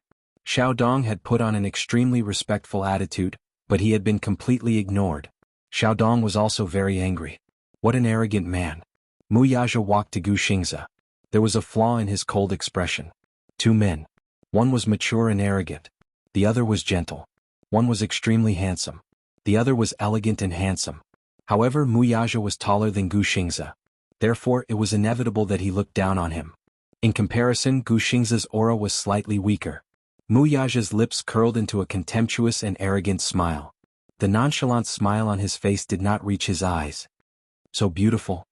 He turned to look at Yun Shirshir, who was behind Gu Xingze. She was dressed to the nines. His eyes were filled with surprise. He had seen this woman before. Her beauty was like a lotus flower in clear water. Her temperament was elegant and otherworldly. However, now she looked noble and elegant in the gorgeous gown. The red and coquettish gown accentuated her graceful figure. The long gown was like a blooming rose. It was sexy and charming. At this moment she looked like a beautiful aristocrat. Mu Yaja's lips curled into a smile as he added, "This gown." Whether a gown was beautiful or not depended on the person wearing it. However, Yun Shirshir was a little afraid of this powerful man. She could not help but take a few steps back toward Gu Xingze. Her small, jade-like hand could not help but grip the corner of Gu Xingze's shirt. Mu Yaja noticed this small movement. This proud and arrogant man was slightly displeased at this moment. Xiao Yichen stood aside and blinked. He felt that this woman was a little strange. She looked so timid. Just like a little deer. However, Xiao Yichen felt that this woman was really beautiful from the bottom of his heart. She was dressed in a luxurious red gown. It was especially elegant and noble. She was beautiful, but at the same time she gave him a strange feeling. He felt like he had seen this woman somewhere before. Faintly, some fragmented dreams appeared in his mind. He could not remember them at the moment, but he felt that this woman was so familiar. So familiar, it was as if there was some kind of deep bond between the two of them. This feeling was indescribable, but it felt very close. When he saw her for the first time, she did not feel unfamiliar. She even gave him an inexplicable warmth. This kind of warmth was too unfamiliar, but it was fascinating. He had never felt it even from his mother. Xiao Yichen tilted his head. His mind was a little messy. His dearest mommy was standing right next to him, but he felt so distant. An unfamiliar woman was standing in front of him, but he could feel her gentleness. Xiao Yichen pursed his lips and shook his head. "Don't let your imagination run wild." Mu Wanru looked at Yun Shirshir and saw the gown that was so beautiful that it was difficult to look at it directly. She felt even more dazzled. Yun Shirshir, who was standing in front of Mu Yaja, looked like a fairy queen. She was luxurious and elegant, but she was just a commoner. How could she have the right to step in here? Empress was the fashion symbol of the aristocratic circle. How could a commoner be so ignorant as to invade her territory? Furthermore, she was in such a glamorous position. Wasn't this a provocation to her? "Alan!" Mu Wanru shouted in a low voice. Alan immediately smiled respectfully and said, "Yes, Miss Mu. Since when did Empress welcome a lowly commoner like her?" Mu Wanru pointed at Yun Shirshir arrogantly. Her voice was cold as if she was driving away a lowly beggar. Alan's face immediately looked a little awkward, but he cursed in his heart. If you're jealous, you can just say it directly. How did Miss Yun provoke you? Isn't she just prettier than you and more elegant than you? Miss Mu, you really don't choose your words carefully when you're jealous. Miss Mu, you've misunderstood. Miss Yun was invited by Xingzhe. Oh. Mu Wanru laughed arrogantly. Xingzhe, since when did you have such low standards to invite such a poor commoner to a place like this? Qin Zhou's face immediately turned cold. Miss Mu, please tone it down. Show some respect. People don't live too well. Since when is there a difference between nobles and commoners? There's no sign at the entrance of Empress that says commoners are not allowed in. As he said that, he pretended to cry. Miss Mu, the commoner you're talking about, are you referring to me? Mu Wanru's face turned pale. She endured it and said, I'm not talking about you. Then, is it our Xingzhe? Qin Zhou looked at her pitifully. He was just short of using a handkerchief to pretend to be innocent. No, I'm talking about her. Mu Wanru secretly gritted her teeth and pointed at Yun Shirshir. How did our Shirshir become a commoner? She's Xingzhe's date tonight. I brought her here to try on this gown. Xingzhe's date? Gu Xingzhe's date? Mu Wanru was so shocked that her expression changed. Even Han Yuyen was shocked. Gu Xingzhe's date? What did that mean? It meant absolute exposure in headlines. Just based on Gu Xingzhe's popularity, he could dominate the headlines of many entertainment pages. Why? What did this woman have? Back then, when Huanyu promoted Han Yuyen, the company's higher-ups repeatedly pressured Gu Xingzhe to walk the red carpet with Han Yuyen, but he ignored them all. What did this woman have?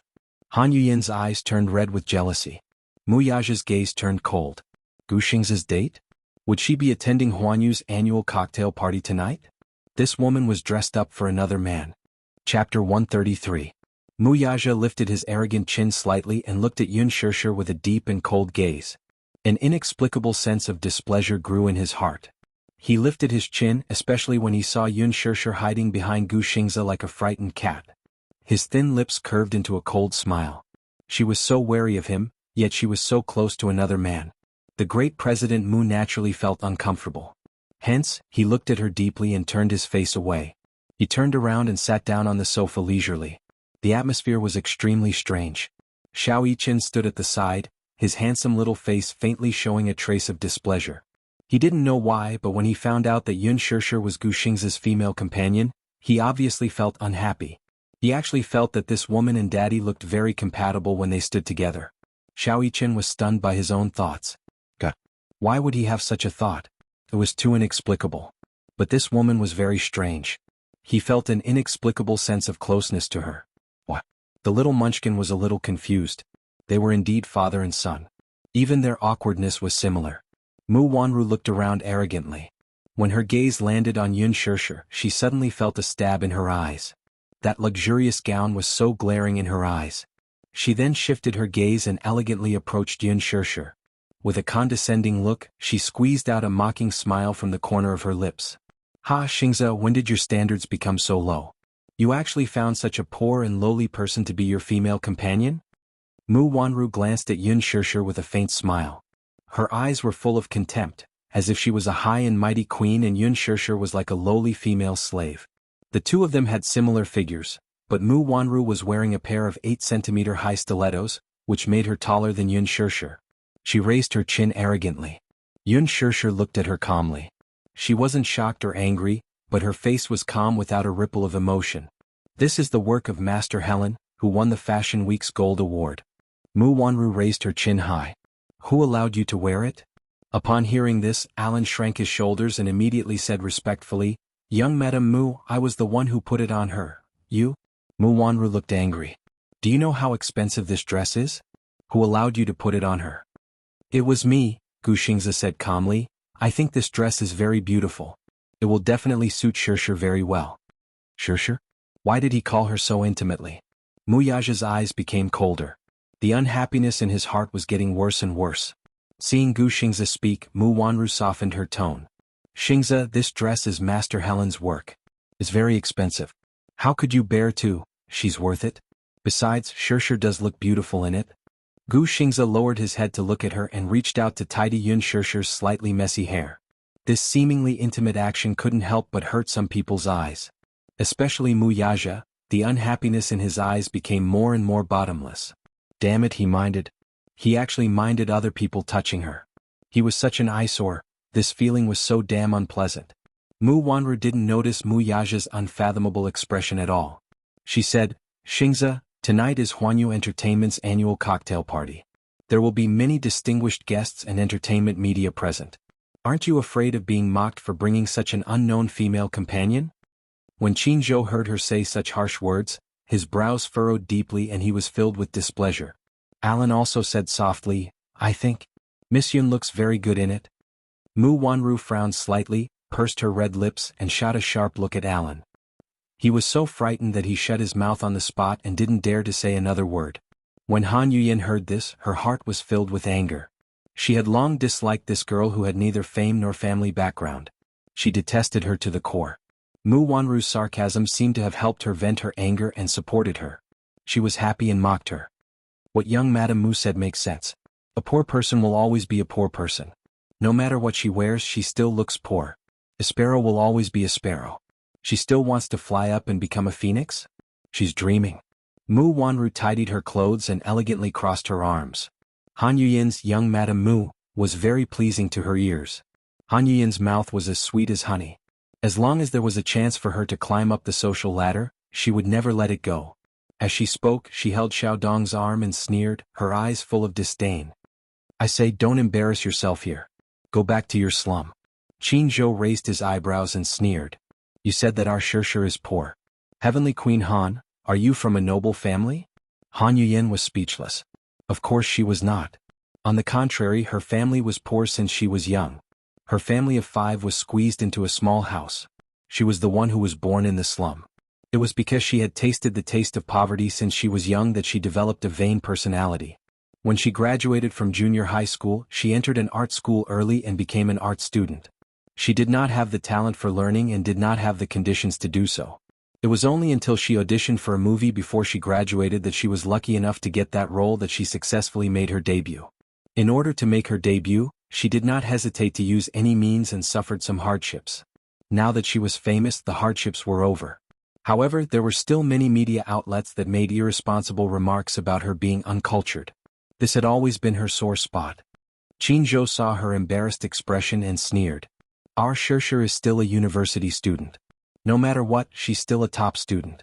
Moreover, our Shirshir is also highly regarded by Director Lin. Director Lin? Han Yuyin's expression changed. Director Lin? Which Director Lin? You're really forgetful. You don't even remember the teacher who made you famous? Qin Zhou said indifferently. Lin Fengtian. How could she forget? He was one of the most talented directors in the Chinese film industry. The 2 movies he directed had been the box office champion for 3 years in a row. Wasn't he preparing to film a movie based on a famous youth novel? Could it be that she was the female lead? Mu Wanru's eyes were filled with surprise. On the sofa, Mu Yaja's handsome face also showed a hint of surprise. Han Yuyin suddenly sneered. How is that possible? Why would Director Lin choose her as the female lead? What right does she have? She was able to get the role of the female lead in Bamboo Dragonfly because she hooked up with the biggest investor of the movie. Because of this, Lin Fengtian was very dissatisfied with her and did not treat her well. What right did Yun Shirshir have? Could it be that she also used the unspoken rules? What right does she have? When Gu Xingze heard this, he smiled. As if there was no one around, he stretched out his arm and pulled Yun Shirshir to his side. His gaze was full of tenderness as he looked at her. Although some people come from ordinary backgrounds, their aura is elegant and refined. Although Yun Shirshir is not famous, she is the most beautiful girl I have ever seen. Mu Wanru looked at Gu Xingze and suddenly understood. Gu Xingze wanted to use his popularity to get more media exposure for Yun Shirshir. He wanted to pave the way for her. It was obvious that Gu Xingze was very satisfied with this female lead that Lin Fengtian had chosen. Otherwise, given Gu Xingze's proud and aloof character, he would not have used his high popularity to promote her. This Yun Shirshir, what did she do? Why was she always favored by the heavens? I don't care who chose her. She is not welcome here. Mu Wanru's eyes were full of viciousness. Her voice was distorted because of jealousy. Take it off and get out. When Yun Shirshir heard this, her face showed a trace of embarrassment. How could this woman humiliate her like this? It was too much. She smiled and asked, why should I? Would she take it off just because she asked her to? Yun Shirshir was not someone who would be bullied. Mu Wanru laughed arrogantly, as if she had heard the funniest joke in the world. You're asking me why? When Alan heard this, he couldn't help but remind her, Miss Yun, I am very sorry. Empress is a business that the Mu Corporation has invested in. Yun Shirshir's eyes widened in shock. No wonder Mu Wanru was so arrogant. She was the female owner of Empress. Gu Xingze smiled and said, I will buy this gown. Mu Wanru sneered. Not for sale. 100 million, Gu Xingze said without batting an eyelid. As soon as he finished speaking, even Qin Zhou, who was standing beside him, was shocked. Oh my god, Xingze. Was he crazy? 100 million, what kind of concept was that? Even if he liked Shirshir very much, it was only 100 million for a gown. Was it worth it? Yun Shirshir was deeply touched. She knew in her heart that this gown was not worth 100 million. Gu Xingze was only protecting her. If she really took off the gown and was chased out, that would be the greatest humiliation to her. And Gu Xingze was only using 100 million to protect her dignity. Was it worth it? Gu Xingze. Why was he so gentle with her? So careful and protective? Xingze. Are you crazy? Han Yuyan could not stand it anymore and said, this gown is not worth 100 million. I like it, he said calmly and concisely. He did not care about Han Yuyan's unwillingness at all. 100 million, I will buy it. Gu Xingze looked at Mu Wanru calmly and announced. You. Mu Wanru was furious and looked at him in disbelief. Mu Yaja's cold voice sounded from the side. Not for sale. Hearing this, everyone sucked in a breath of cold air. He was not selling it even for 100 million. What? Qin Zhou was also angry. Chairman Mu, 100 million is a sky-high price. Mu Yaja leaned on the sofa lazily and elegantly. He was as calm as an emperor in ancient times. His domineering aura spread to every corner. Chapter 134. Mu Yaja leaned on the sofa lazily and elegantly. He was as calm as an emperor in ancient times. His domineering aura spread to every corner of the room. Do you think I lack this 100 million? Everyone's expression froze. After a moment of shock, they understood that Mu Yaja, as the heir of the huge Dishing Financial Group, naturally had the right to decide the life and death of the group. Dishing Financial Group was not only important in the capital, but also in the entire Asian financial industry. Mu Yaja did not lack 100 million. Han Yuyan was even more shocked. She only knew that the Mu family was one of the wealthiest families in the capital, but she did not know that the Mu family was so powerful. Compared to them, Xiao Dong, who was standing beside her with a serious expression, could not even withstand a single blow. Han Yuyan bit her lip hard and started to hate herself for being so short-sighted. She could not help but feel jealous of Mu Wanru. Compared to the Mu family, the Xiao family was a joke. It was nothing. Mu Yaja's overbearing provocation stunned Gu Xingze and Yun Shirshir. Even Qin Zhou, who had always been sharp-tongued, sighed helplessly. He knew Mu Yaja too well. Obviously he was going to challenge Gu Xingze to the end.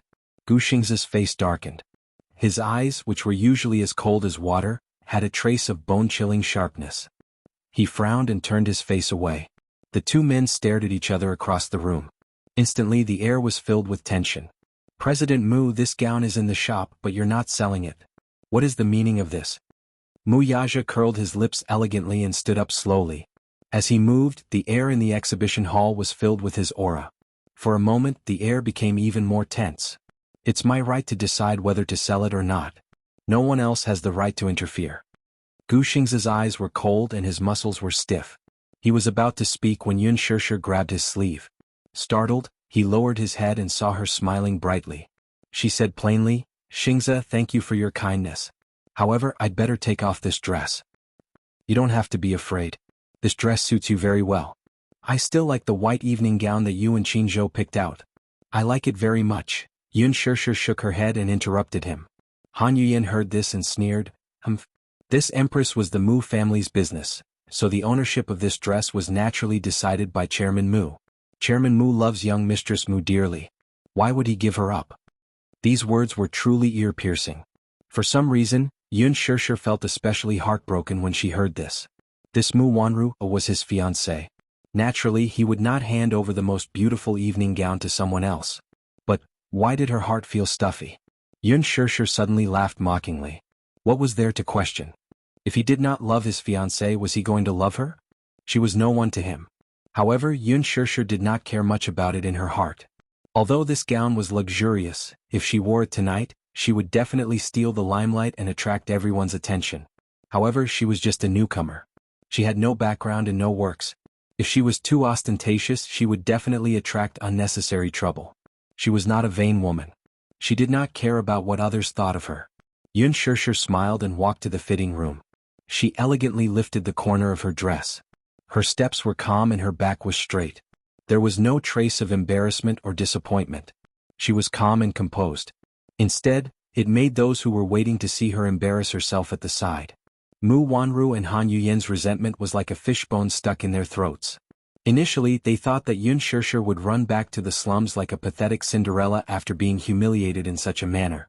They also thought that she would be full of schemes to climb up the social ladder. Alas, she did not. Yun Shirshir's calmness and composure set off Han Yuyen and Mu Wanru's viciousness and hypocrisy. Xiao Dong stared at Yun Shirshir's proud back view with infatuation. Her heart was filled with shock. The situation just now was destined to embarrass her. In front of Mu Yaja, no one present had the right to defend her. Yet, she was able to retreat so calmly without even a trace of embarrassment. She was different from Mu Wanru. Although Yun Shirshir was not a real aristocrat, some women were like this. The aristocratic temperament and the elegance of royalty seemed to be innate and difficult to replicate. Mu Yaja looked at her back view. His deep eyes slowly narrowed and a deep meaning flashed across his eyes. He could not see through her. He originally thought that with his humiliation and arrogance, he would appreciate her weakness, helplessness and panic. However, from the beginning to the end, she was so elegant that he could not see through her. He was unhappy, he was very unhappy. He felt that this woman was not as easy to control as he thought. He admitted that the reason why he humiliated her so brazenly and embarrassed her was because she was hiding behind another man despite her meek appearance. Compared to her beside Gu Xingze, Yun Shirshir in front of him was like a fully armed cat. She stretched out her sharp claws and fangs, not allowing him to violate her. Perhaps it was because this man hid his desire to conquer very well. He was usually quiet, but in fact his desire to control was amazing. This was his nature and instinct. The blood of an emperor flowed in his bones and he would not allow anyone to disobey him. However, he met a woman who was equally stubborn to the bone. Mu Yaja pursed his thin lips into a line and his eyes were unreadable. Seeing this, although Alan could not bear to see it, he followed closely behind. With his help, Yun Shirshir changed into the evening gown that Qin Zhou had his eyes on. She changed her hairstyle and matched it with simple but luxurious jewelry. Feeling guilty, Alan was especially attentive when he helped her do her makeup. After changing into a simple and elegant evening gown, the makeup naturally had to be changed as well. After changing the gorgeous makeup on her face to clear crystal makeup, Alan looked at her reflection in the mirror. What he saw was Yun Shirshir's extraordinary face. Her facial features were exquisite and beautiful. Alan was a top stylist, so he did the makeup all by himself. Yun Shirshir stood up and looked at Alan with a smile. She was still as perfect and flawless as ever. Alan was amazed again. A truly beautiful person was born extraordinary and did not need to rely on makeup. Even though Yun Shirshir was only wearing a simple white gown, she was still radiant. When she lifted the hem of her gown and walked out of the changing room, she attracted everyone's attention once again. Gu Xingze was even more amazed than before. Xiao Yichen, who was sitting in Mu Yaja's arms, was even more amazed. Qin Zhou, who was beside them, was stunned. Han Yuyen, who was beside them, was jealous and amazed. This girl made people jealous. Her beauty and temperament were blessed by the heavens. Why was she so blessed by the heavens? Mu Wanru's expression was even more complicated. Her eyes were filled with viciousness. Yun Shirshir walked towards Gu Xingze and Qin Zhou and smiled. What do you think? Great. Beautiful, too beautiful. Shirshir, you look good in anything. You're a natural clothes hanger. As he spoke, Qin Zhou looked at Han Yuyen meaningfully. He didn't forget to add, unlike some people, no matter how beautiful the clothes are, they're nothing but a foil to her. You can't compare people to people. His words made Han Yuyen's face turn white. However, she did not say anything in response to Qin Zhou's sarcasm. Although Qin Zhou was a manager, he was the trump card of Huanyu Entertainment. He had countless resources and a strong background. She could not afford to offend him. Gu Xingze also said, Qin Zhou, you have good taste. This dress is beautiful. Shirshir looks good in anything. Qinzhou was mesmerized. Yun Shirshir smiled. You're flattering me. Manager Qin, you have good taste. You have such a sweet mouth. I feel good hearing it. Gu Xingze looked at her. The haze in his heart was instantly swept away. He turned to Alan and said, I'll take this dress. Put it on my tab. Alan nodded and carefully observed Mu Yaja's expression. He did not know why, but it seemed that Chairman Mu was paying special attention to this newcomer. He saw that Mu Yaja's eyes were lowered and he did not even look at her. It was as if he did not care about her at all. Alan pursed his lips. Did he misunderstand? He felt that Chairman Mu was paying special attention to her. Now he was showing his cold face again. A man's heart was like a needle at the bottom of the ocean. Especially for a man as mysterious as Mu Yaja, no one could guess what he was thinking. He did not even look at Gu Xingze and Yun Shirshir until they left. Mu Wanru immediately asked Alan to bring the dress that Yun Shirshir had changed out of. She happily walked into the fitting room and could not wait to put it on for her. She did not like this dress at first. Compared to the rose red, she preferred the elegant purple. However, Yun Shirshir looked so stunning in this dress that it attracted his attention. She was naturally unwilling to accept it. Why could she be so dazzling? She had to prove that she would look just as radiant when she wore this dress. She was eager to prove it to everyone. There was no time to delay. Not long after, she pretended to walk out in the dress. She thought that this dress would be even more stunning on her. However, when she walked out with her chin held high and waited for everyone's praise, everyone's eyes dimmed when they looked at her. Even Han Yuyin almost laughed out loud. It was too tacky.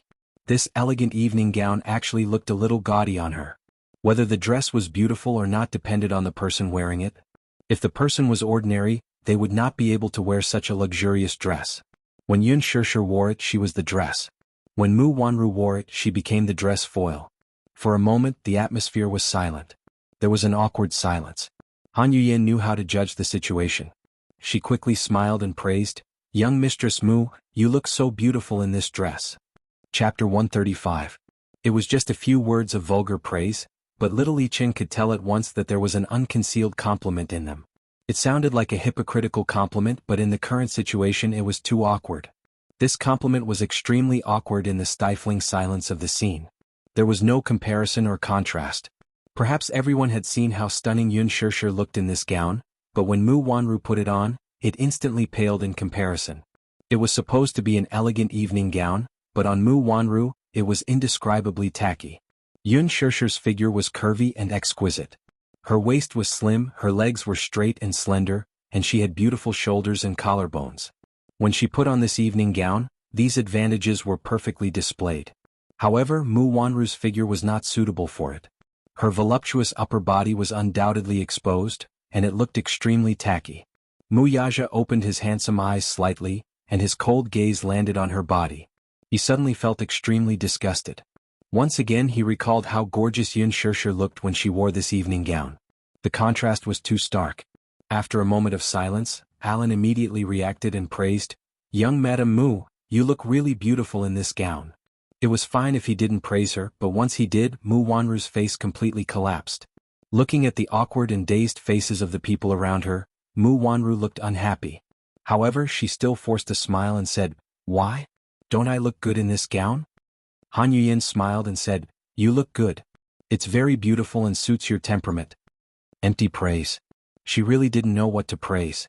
It was a woman's nature to compete and be jealous. How could Mu Wanru allow Yun Shirshir to steal all the limelight from her? However, Xiao Yichen was still a child and he didn't know how to pretend to be a snake. He frowned and said, Mommy, you don't look good in this gown. Han Yuyin's eyebrows twitched. How could this child be so honest and directly expose her? Little Munchkin's next sentence made Mu Wanru vomit blood. This evening gown looks better on that pretty sister just now. This dress doesn't suit Mommy, let's change to another one. Mu Wanru's face darkened. Han Yuyin smiled and said, Children's words carry no harm. Young Master Mu, children's words carry no harm. Young Mistress Mu looks really good in this dress. You're trying to curry favor with my mommy. Are you trying to embarrass my mommy at the party? When Xiao Yichen saw that someone was questioning his sense of beauty, he retorted with a displeased expression and accused her of being a bad person. Han Yuyin gritted her teeth in anger. She was afraid that Mu Wanru would believe the child's words and misunderstand her intentions. She quickly said, Young Mistress Mu, I didn't mean that. Mu Wanru ignored her and walked up to Mu Yaja. She smiled and asked, do I look good in this? She stubbornly wanted an answer from him. It didn't matter what other people thought. His affirmation was better than 1,000 words of praise from others. Now that she had lost all her dignity, Mu Yaja only needed to say one word to save her face. If he said that she looked good, who would dare to question him? Mu Yaja's words were no doubt an imperial edict. Who would dare to refute him? Chapter 136. Mu Yaja slowly raised his head and looked at her. There was no surprise or admiration in his eyes, only a trace of impatience and coldness, which made Mu Wanru's heart turn cold. Take it off. With an extremely cold order, Mu Wanru instantly froze on the spot. Why? Did I say that you can wear this? Mu Yaja sneered. Mu Wanru's expression froze and turned ugly. She didn't understand. Usually Mu Yaja would unconditionally satisfy her requests. She had whatever she wanted. He had always pampered her, and no matter how harsh her requests were, he would easily satisfy them. Why was he suddenly as cold as ice towards her? What? Why do you want me to take it off? Am I not comparable to her? That bitch. Take it off. I'll give you 5 minutes to change into another one. Mu Yaja said as he raised the watch on his wrist. He had obviously started to calculate the time. No, I won't take it off. Mu Wanru's eyes turned red. I just like this one. I want to wear this to tonight's cocktail party. Mu Yaja's lips curved into a cold arc as he said coldly, my patience is limited.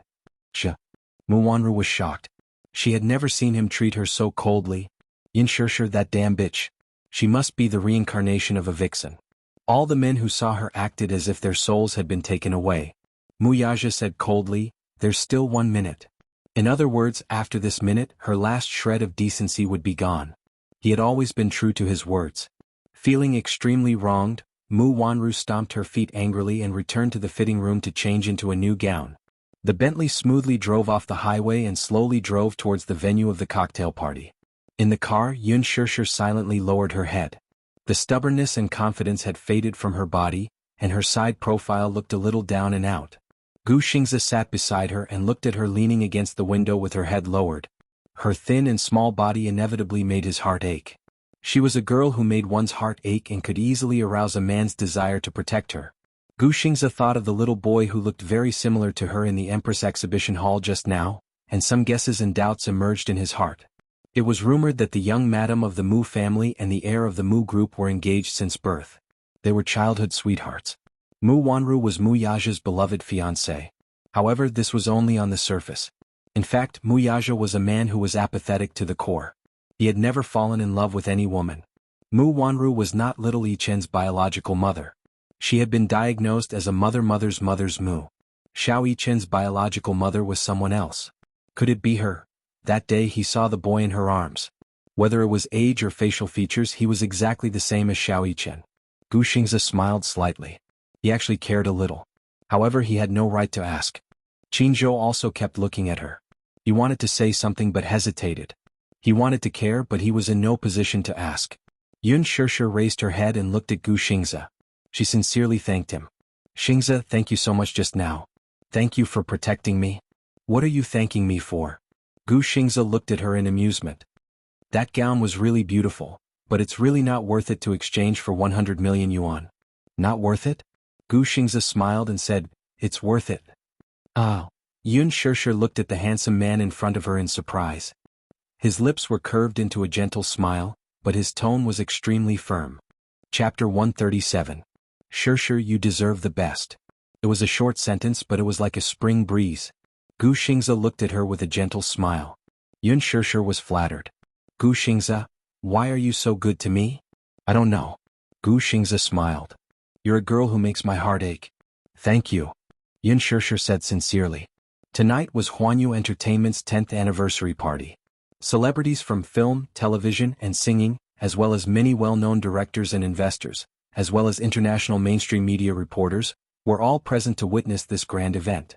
Huanyu Entertainment's predecessor was Universal Records, the country's leading gold medal record company.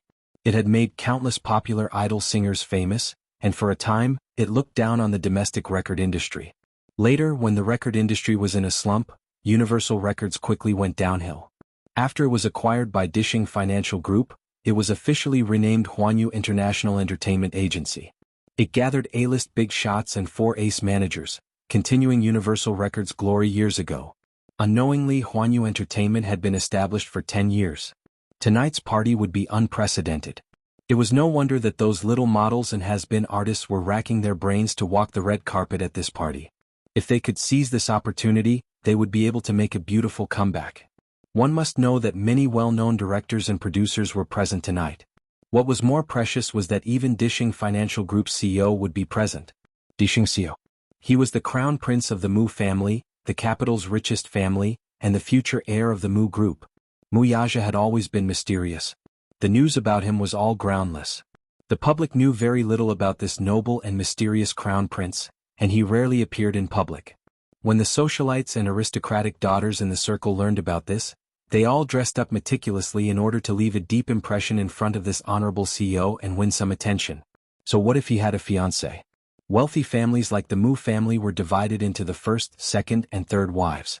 Mu Yaja had 3 wives back then. Mu Yaja's father was the first wife's son, and he was doted on by Grandpa Mu.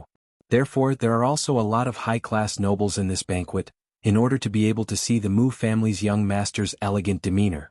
Even if they can't attract Mu Yaja's attention, if they can climb up the ranks of the Mu family's side branch, it can be considered as climbing up the social ladder. Therefore, as soon as the reporters arrived, they were stunned by the dazzling jewels in the hall. It was too extravagant. It was simply corrupt. In the entire capital, only the Mu family has such influence. In order to participate in this event, Yun Na deliberately gritted her teeth and spent a fortune to rent a luxurious Bentley for 2,000 yuan. The Bentley drove into the venue and stopped at the entrance. Yun Na immediately tidied up her outfit, especially the beautiful jewelry around her neck. She adjusted it to the best angle to ensure that the media could capture it from the first angle. For the sake of gaining exposure, Yun Na could be said to have taken great pains and strived for perfection in everything, and it was all for the sake of attending the grand event in a grand manner. Humph, Yun Shirshir, you don't deserve to attend this kind of cocktail party.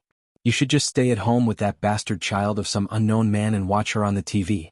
Yun Na cursed viciously in her heart.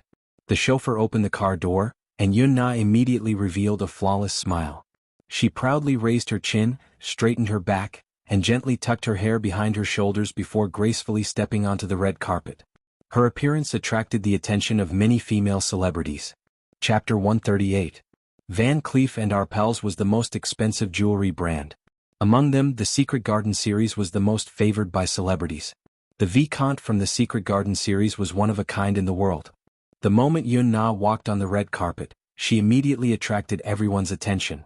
When the media saw her, they all raised their cameras and took pictures of her. The other female celebrities couldn't help but talk among themselves.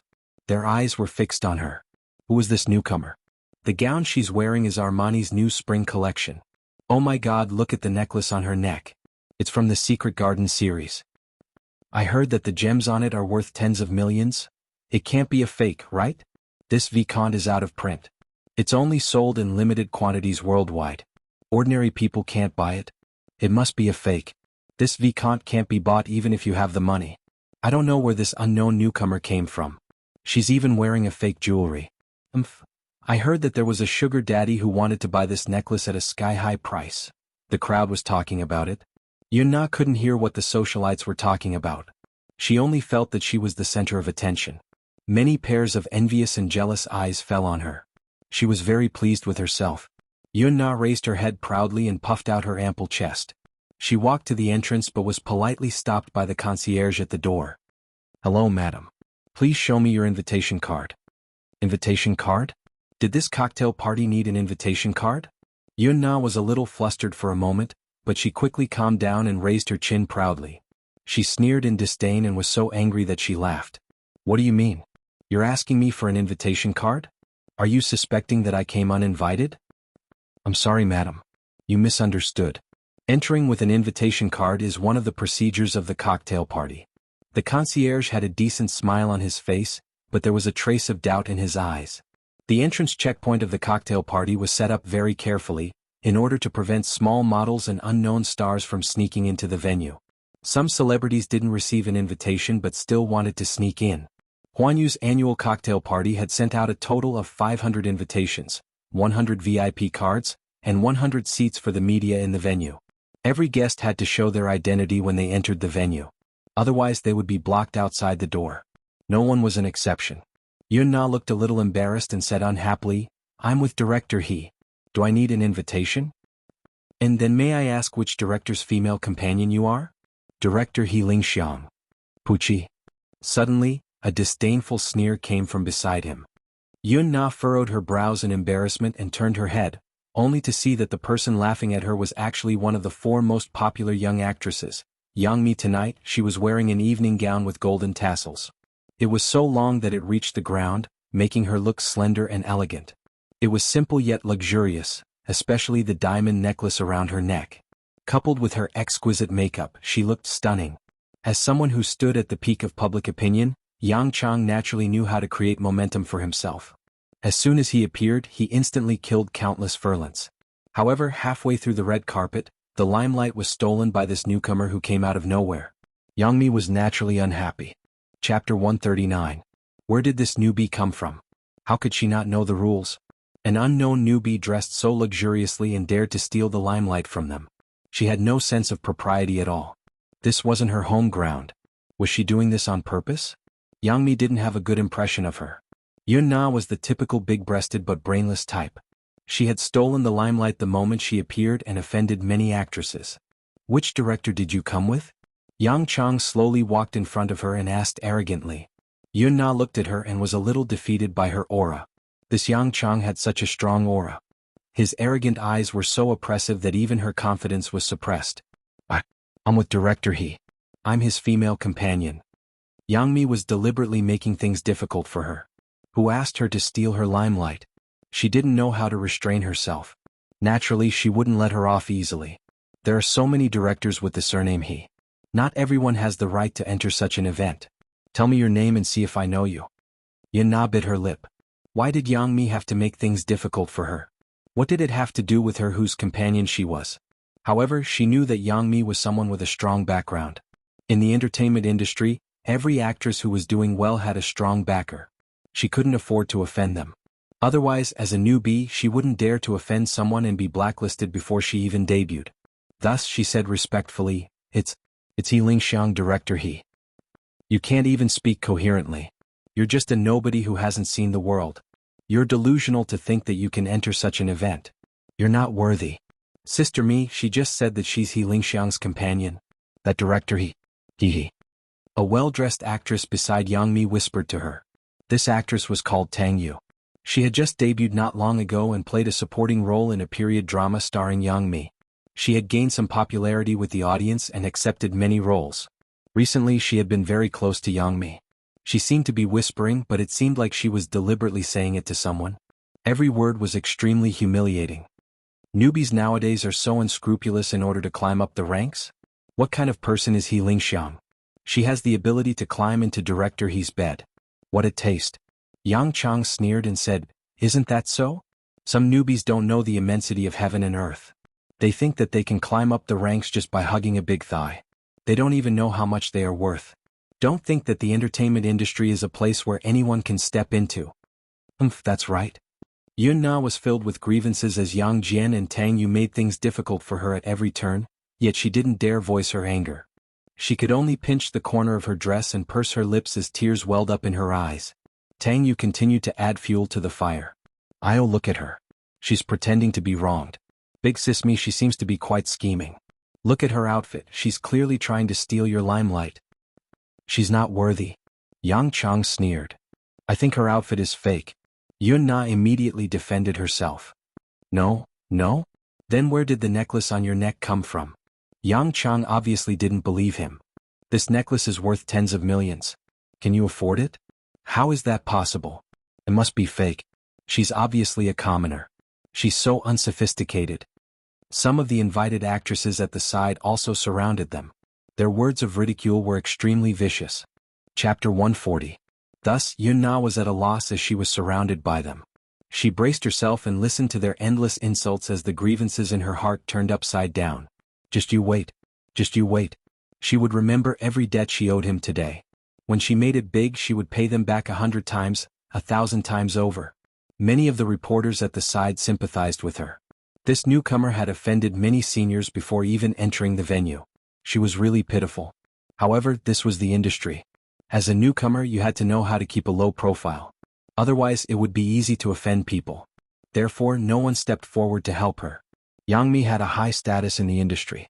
Now that her career was at its peak, her 8 years of acting had accumulated a lot of popularity with the audience. No one dared to offend her. What's going on? Why are you all blocking the entrance? A man's low and cool voice came from not far away. Everyone turned around in surprise and saw Li Jiuxian standing behind them. He was wearing a custom-made suit today. It was well-tailored and extraordinarily elegant.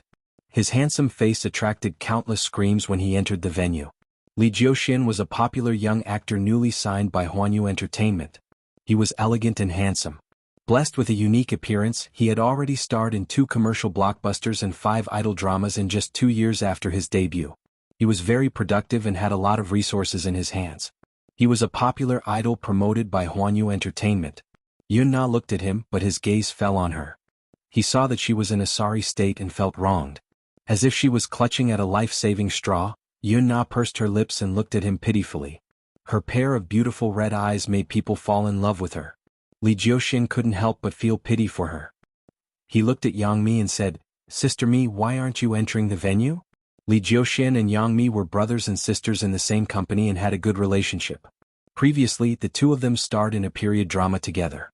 The ratings were very good and there was even a rumor that the two of them fell in love with each other. The rumor had occupied the headlines for several months. Yang Mi said, "It's all because of this little B*Tsh blocking the way. She's just a newcomer, yet she's so ambitious and wants to steal the limelight." Li Jiuxian smiled. "Sister Mi is so beautiful. Tonight you'll definitely be the center of attention." When Yang Chang heard his praise, she naturally enjoyed it. Her face couldn't help but blush as she pouted.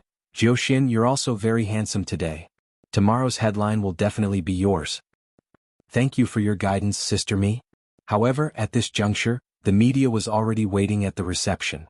"Big Sis Mi, don't be so calculative with a newcomer.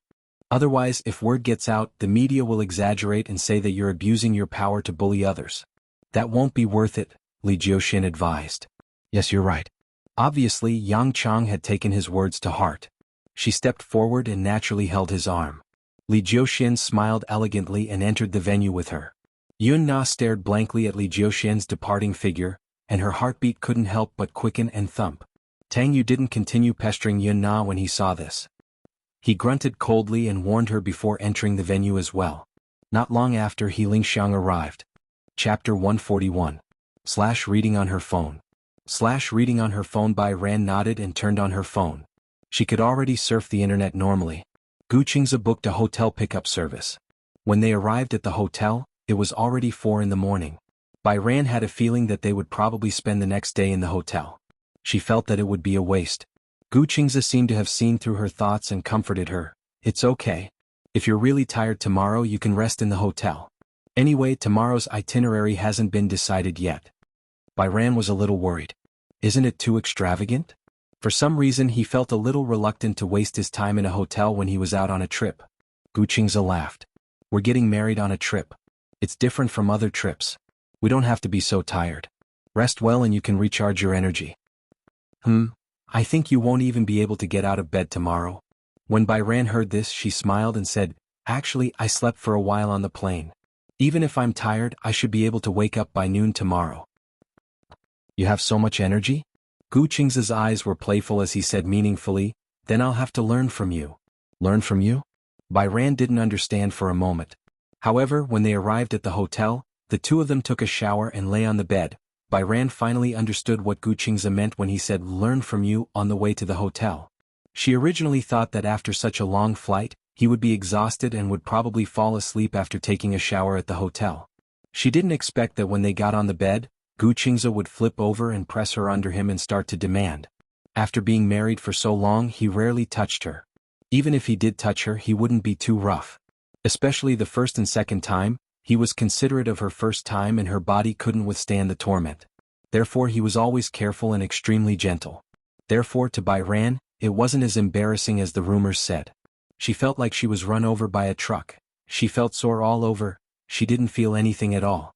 By the 4th and 5th time she had already gotten used to it. It was only during this honeymoon that a certain man, who had been conserving his energy, finally showed his true strength in bed. It wasn't until the next day that Gu Qingze saw that she was exhausted. Even though he couldn't bear to part with her, he knew that he had to give up. At that time she felt that her body was as soft as cotton, and she didn't even have the strength to get off the bed. No wonder. It was only then that Bai Ran realized that Gu Qingze was right when he said that she might not be able to get out of bed tomorrow. It turned out that this man already had some kind of plan from the moment he boarded the plane. Gu Qingze carried her. After cleaning her up, he carried her to bed to rest. When he held her in his arms, he couldn't help but feel a little restless. Only then did she beg for mercy. She kissed and pecked him, saying all sorts of nice things. Only then did he hug her in satisfaction and fall asleep. That night she was really tired. The energy she had replenished on the plane had been completely squeezed out. Therefore she slept especially soundly. She didn't even dream of anything and slept until noon the next day. At noon she still couldn't bear to wake up. Gu Qingze was the first to wake up. He waited for her to wake up, but she didn't wake up, so he kissed her awake. Watch first episode Zue new chapter section, please go to client, mobile address. Watch first episode Zue new chapter section, please go to client, mobile address. Chapter 142. Reading on the phone. Reading on the phone. At noon she still couldn't bear to wake up. Gu Qingze was the first to wake up, but she didn't wake up no matter how long he waited, so he kissed her awake. Bai Ran had been tormented by him until very late at night, and a woman's stamina was not as good as a man's. Although she had rested enough and didn't feel sleepy, after an entire night of passion, she opened her eyes but didn't have the strength to get out of bed. Gu Qingze kissed her awake, so he naturally wouldn't waste the rare honeymoon opportunity. Although they were getting married on a trip, Bai Ran and Gu Qingze had agreed to include a honeymoon in the trip. Especially, it was when he saw Bai Ran wake up. Her sleepy eyes were surrounded by smoke. Although she had just woken up and was in a daze, her skin was surprisingly good and had the texture of egg white. The more Gu Qingze looked at her, the more he held her face and kissed her more and more passionately. The more he kissed her, the more he wanted to have her. Under Bai Ran's half-hearted resistance, he had her twice. It was as if he wanted to vent all the passion and vitality he had accumulated over the past 20 years on this woman in this limited and short period of time. Gu Qingze had been forbidden for too long. It wasn't that he hadn't thought about the relationship between a man and a woman. After all, he was an adult man and naturally had needs. However, he was different from ordinary men. Forget about what happened. Even ordinary kissing and hugging could not be done without a foundation of feelings. It was almost instinctive for him to think about love. It wasn't that he hadn't thought about the relationship between a man and a woman based on feelings. It wasn't purely because he couldn't let go of Bai Ran. At that time he didn't have any expectations of meeting Bai Ran again. As for the Gu family, they basically turned a blind eye to his relationship problems. Gu Jinglian felt that dating and marriage were two different things. Hence he was open to dating. However, Gu Qingze couldn't be bothered to deal with it. He felt that it was too tiring to start from knowing each other and then understand each other. In a way he was too lazy. Therefore gradually as time passed he became numb to such things. As long as it was something that could be solved by himself, he would do it half-heartedly. In any case, to him, these were all things that could be solved by himself. However, after meeting Bai Hao, the instinct that had been suppressed in his body for a long time was finally released. It was as if he couldn't get enough of it no matter how much he ate. Bai Ran wanted to cooperate with him, but Gu Qingze was young and hot-blooded. After 2 rounds he was exhausted. Therefore not long after she collapsed in his arms and learned how to act coquettishly. She hummed and pushed him away. Obviously she couldn't handle it anymore. Unbeknownst to her, Gu Qingze almost couldn't control himself when he heard her whining. Jean, in the future, you're not allowed to act coquettishly with anyone other than me. Gu Qingze suddenly made a strange request. Bai Hao was a little confused. He didn't understand. What's wrong? Promise me, okay? When Gu Qingze thought of her using such a tone to act coquettishly with others, regardless of whether it was a man or a woman, he was very offended. All right. Bai Hao made a generous gesture. I promise you. What an overbearing man. Viewing Starter Zue New Chapter 8 sections, please go to Hall Guest Mobile Address. Starter Zue New Chapter sections, please go to Hall Guest Mobile Address. Chapter 143. Reading on Mobile Phone. Reading on Mobile Phone. In the afternoon, Bai Ran finally recovered and was able to get out of bed. The two of them packed up and went to the hotel's Western restaurant. She was a little hungry, but it was not a meal. However, this hotel was a 5-star Holiday Inn in Hong Kong. The hotel's luxurious Western restaurant had a huge floor-to-ceiling window. Sitting by the window, not only could one have a panoramic view of the pirates and the forest, but one could also enjoy an especially authentic English afternoon tea. Byran politely declined English cuisine, but the English afternoon tea was quite delicious. Byran looked at the dessert tower in front of her and the fragrant black tea and felt her whole body relax a little. The dessert tower's decoration was so beautiful that Byran could not help but take a few pictures and share them on her WeChat moments. However, not long after, several WeChat notifications suddenly rang. Byran picked up her phone and saw that it was the company's business department director. She had forgotten to block her colleagues from the company when she was sharing the pictures.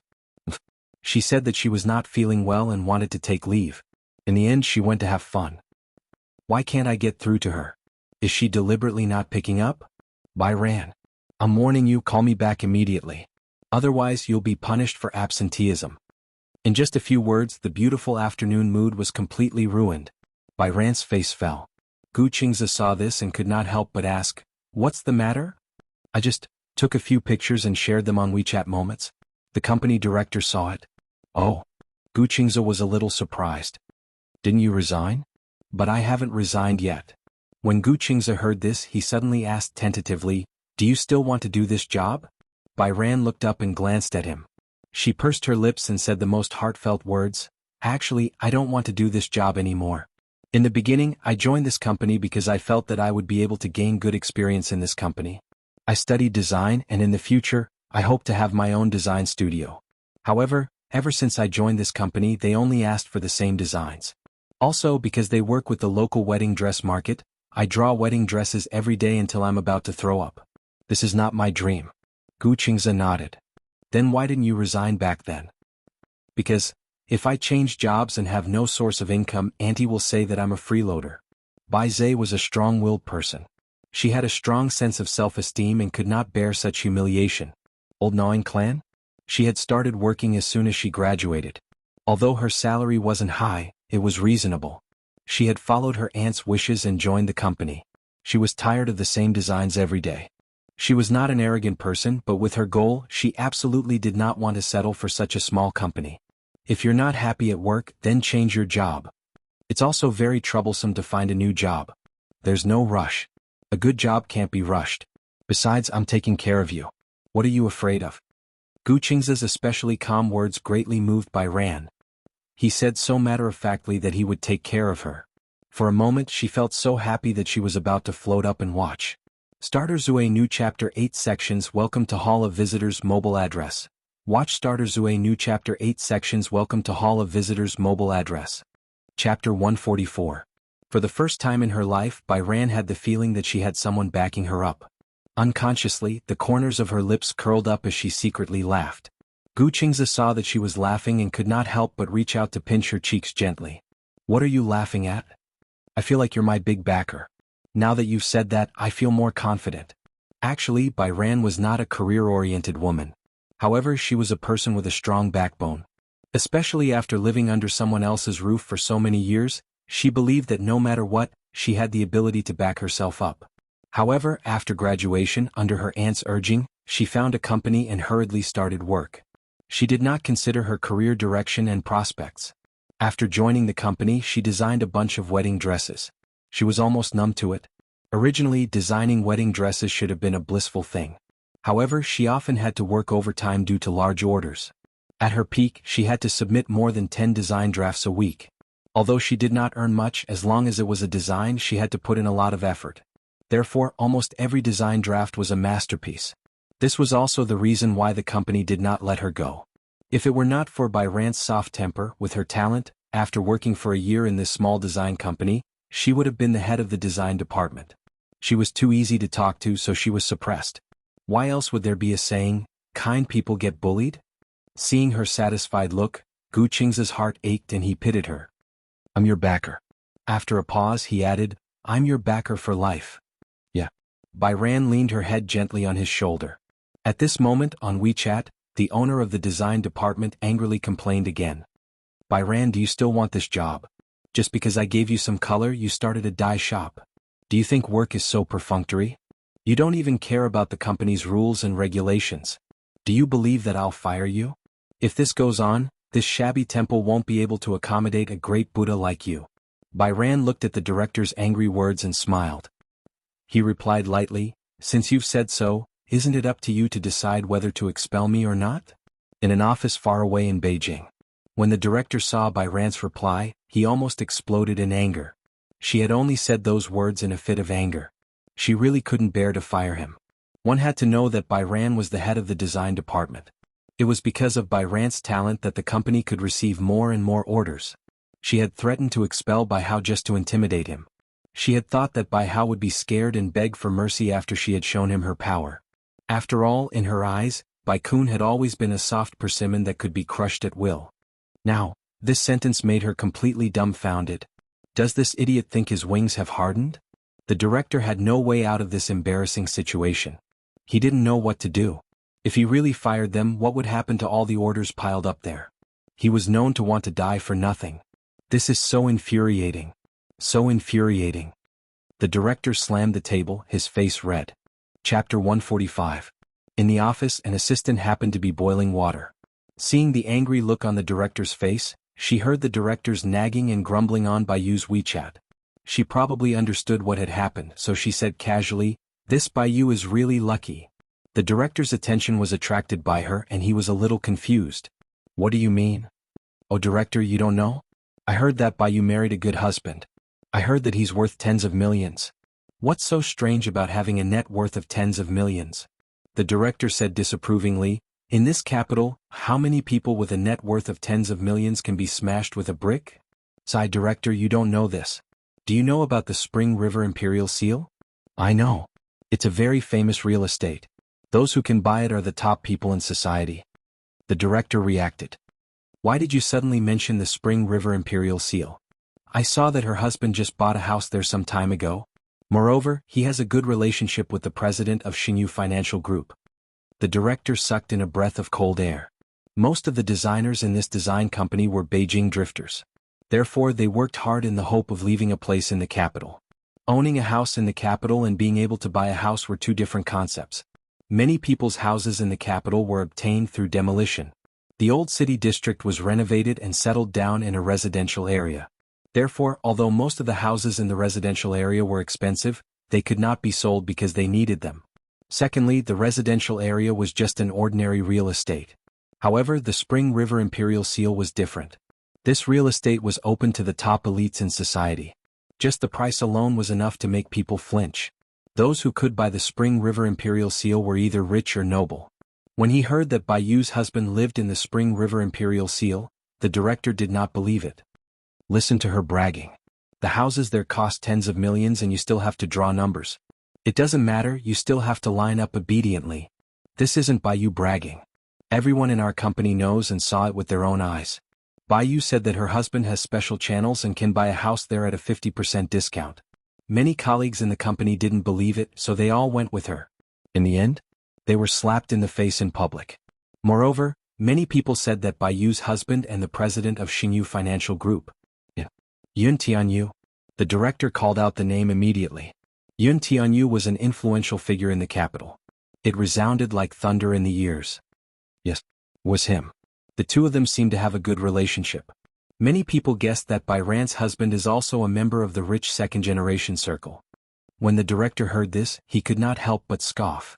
"It's not that I want to say this, but this is just a dream. There has to be a limit, right? Rich second generation. Which of the rich second-generation heirs in the capital didn't care about matching up? What kind of family background does Bai Hao have? She has nothing. She only has a pretty face. Why would someone like her?" She felt a little unbalanced. After all, even she hadn't found a partner yet. With a monthly income of 20 to 30,000, she was considered to be at the bottom of the food chain in Beijing. The assistant smiled but didn't say anything. Maybe she's married into a rich family so she doesn't care about this job at all. From what I see, she definitely has nothing to do with it. How blissful it is to be a young mistress who doesn't have to worry about food and clothing. There wasn't much malice in his words, but they were filled with envy. When the director heard this, he was skeptical. "You're not telling the truth, are you?" Chapter 146. Reading on a mobile phone. Reading on a mobile phone. Everyone in the company knows that I'm not the only one who can decide whether this is true or not. After the assistant finished speaking, she smiled and left. The director leaned back in his chair and suddenly felt a little puzzled. This society was not as romantic as television dramas. What rich young master and Cinderella? This kind of plot could not be played out in reality. There was a reason why families of equal social status should be matched. The disparity between the rich and the poor was not small at all. Not to mention ordinary people like Byran, even the female celebrities in the entertainment industry could not wait to squeeze their heads into the gaps of the rich and powerful. However, the real rich and powerful looked down on them.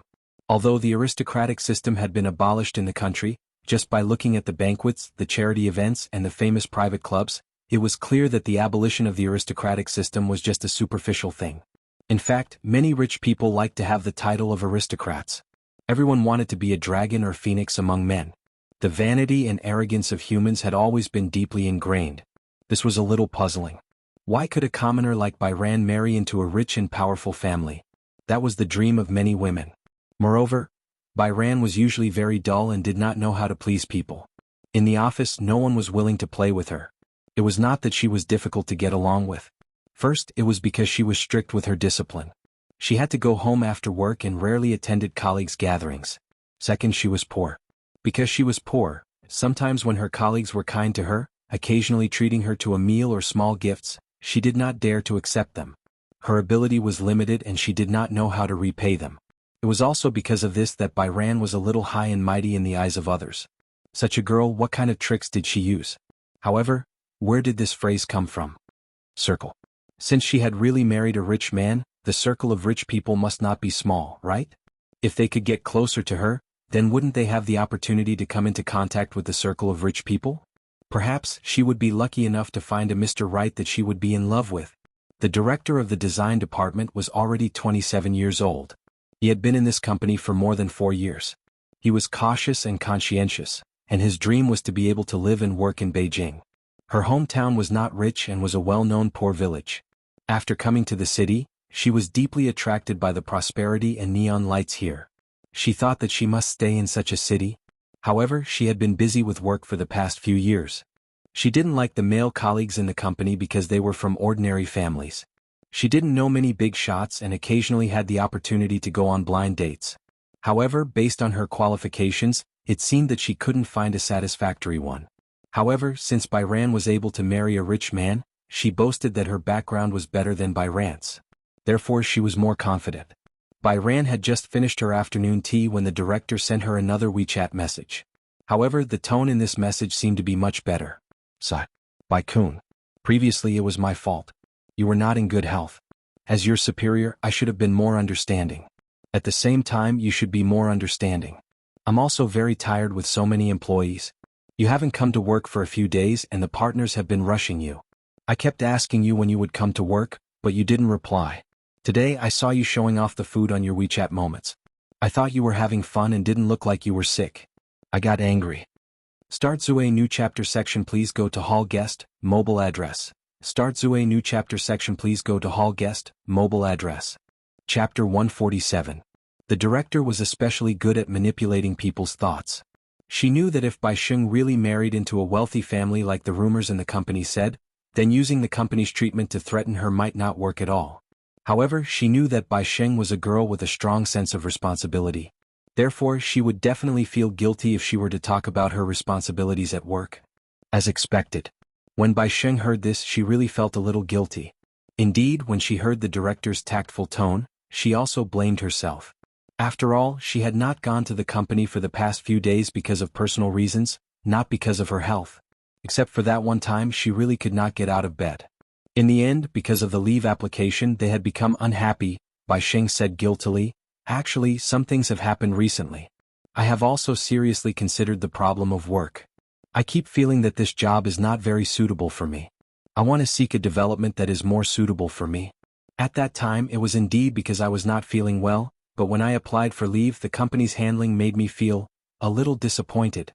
So, I understand, I also understand. You've been wrong, so are you a little disappointed with the company's leave application system? Bai Sheng said bluntly, "Yes. If it's because of this reason, I want to apologize to you solemnly." At that time, there was indeed a misunderstanding. When the employee was not feeling well as the company's manager, I did not comfort her immediately. Instead, I questioned and was aggressive. It was indeed the company's fault. The director's sincere apology stunned Bai Sheng.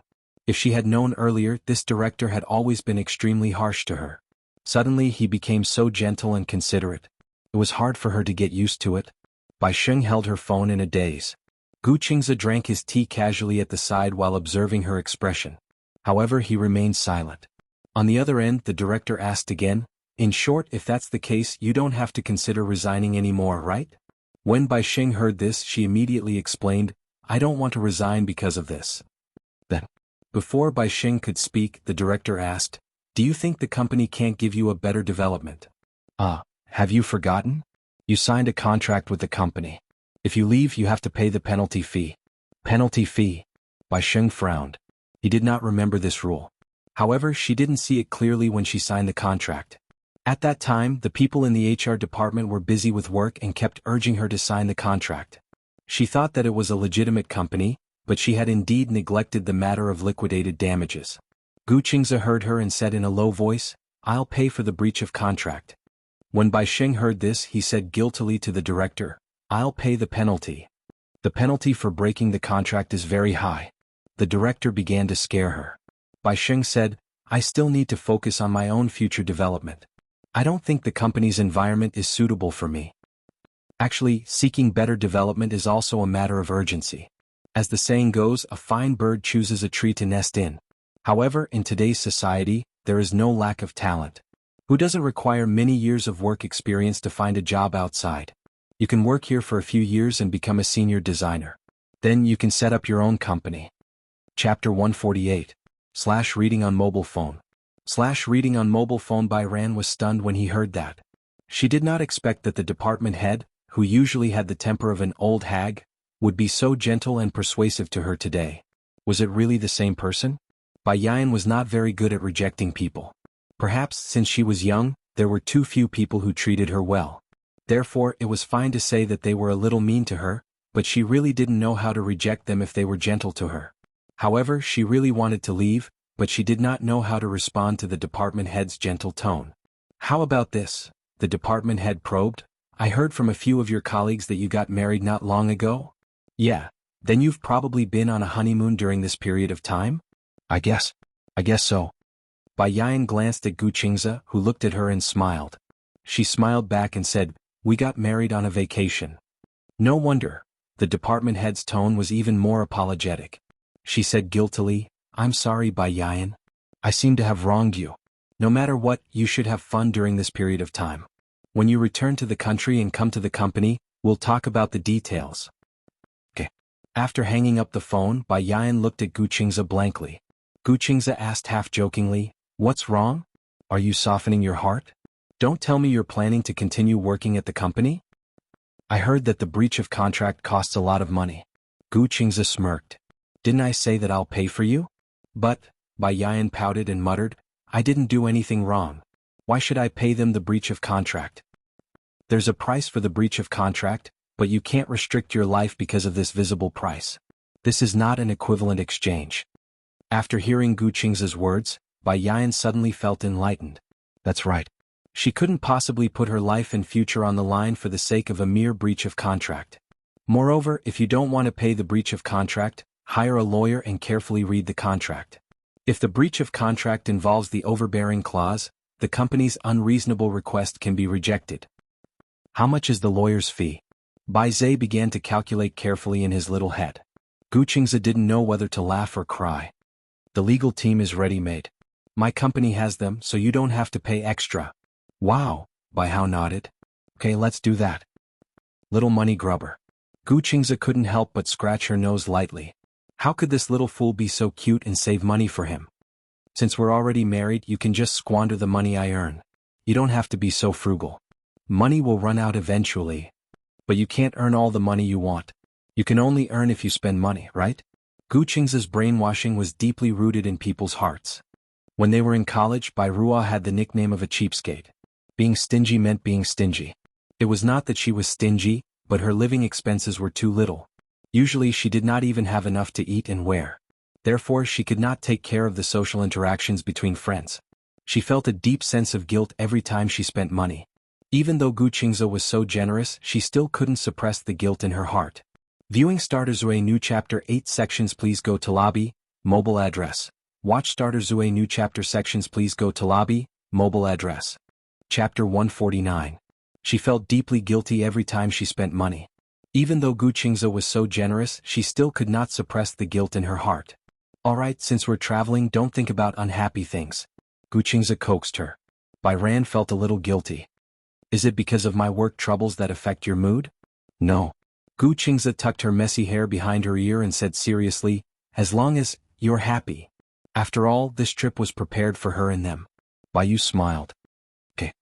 At night, Gu Qingze brought Bai Yu to Causeway Bay. Bai Yu heard of Causeway Bay for the first time in the form of a KTV. Before coming to Hong Kong, she did not know that Causeway Bay was the most famous landmark in Hong Kong. There were many KTV chains in the capital, and one of the more famous ones was Causeway Bay KTV. What kind of place is Causeway Bay? On the way there, Bai Yu was a little curious when she learned that Gu Qingze was bringing her to Causeway Bay. Just like Wang Fujing Street in the capital? Gu Qingze said, anyway, it's a pity to come to Hong Kong without shopping or going to department stores. If it's a department store, there's one in the capital too. That's different. Causeway Bay was located in the center of Hong Kong Island, west of the north coast. It was the main business and entertainment center in Hong Kong. There were many large department stores and shopping malls in the area, including Sogo Department Store, Times Square, Lee Stage Plaza, and the World Trade Center. The Causeway Bay shopping area was also the most expensive area in the world. The Gu family had a commercial building in Causeway Bay. According to rough estimates, the annual rent alone could reach more than 100 billion, which was very impressive. Bai Yu could not help but imagine what kind of place Causeway Bay was. She originally thought that department stores and shopping malls were nothing more than the same concept. However, when they arrived at their destination, they were greeted by colorful neon lights, bustling crowds, and stacked signboards. There were no blind spots. Causeway Bay was not big, but it was especially prosperous. Bai Yu glanced around and felt dazzled. It was too prosperous. Moreover, although there were many people, it gave off a sense of order. Gu Qingze held her hand as they entered the shopping mall. This department store was known as the Treasury. As long as one stepped into this place, there would always be countless ways to overdraft and squander money. The smallest times. In the crowded square, the lights were especially dazzling and bright, giving people a feeling of glittering jewels. Bai Lian felt that his eyes were stinging. Gu Qingze brought her to the Gucci counter first. The moment they entered the counter, Bai Yu was immediately attracted by the bags displayed in the display window. Gucci had counters in many cities, but there were some designs that could only be found in Beijing that could not be found in the counters in Hong Kong. Similarly, if it was available in Hong Kong, it would also be out of print in Beijing. Bai Ran was immediately captivated by Gucci's two limited edition products.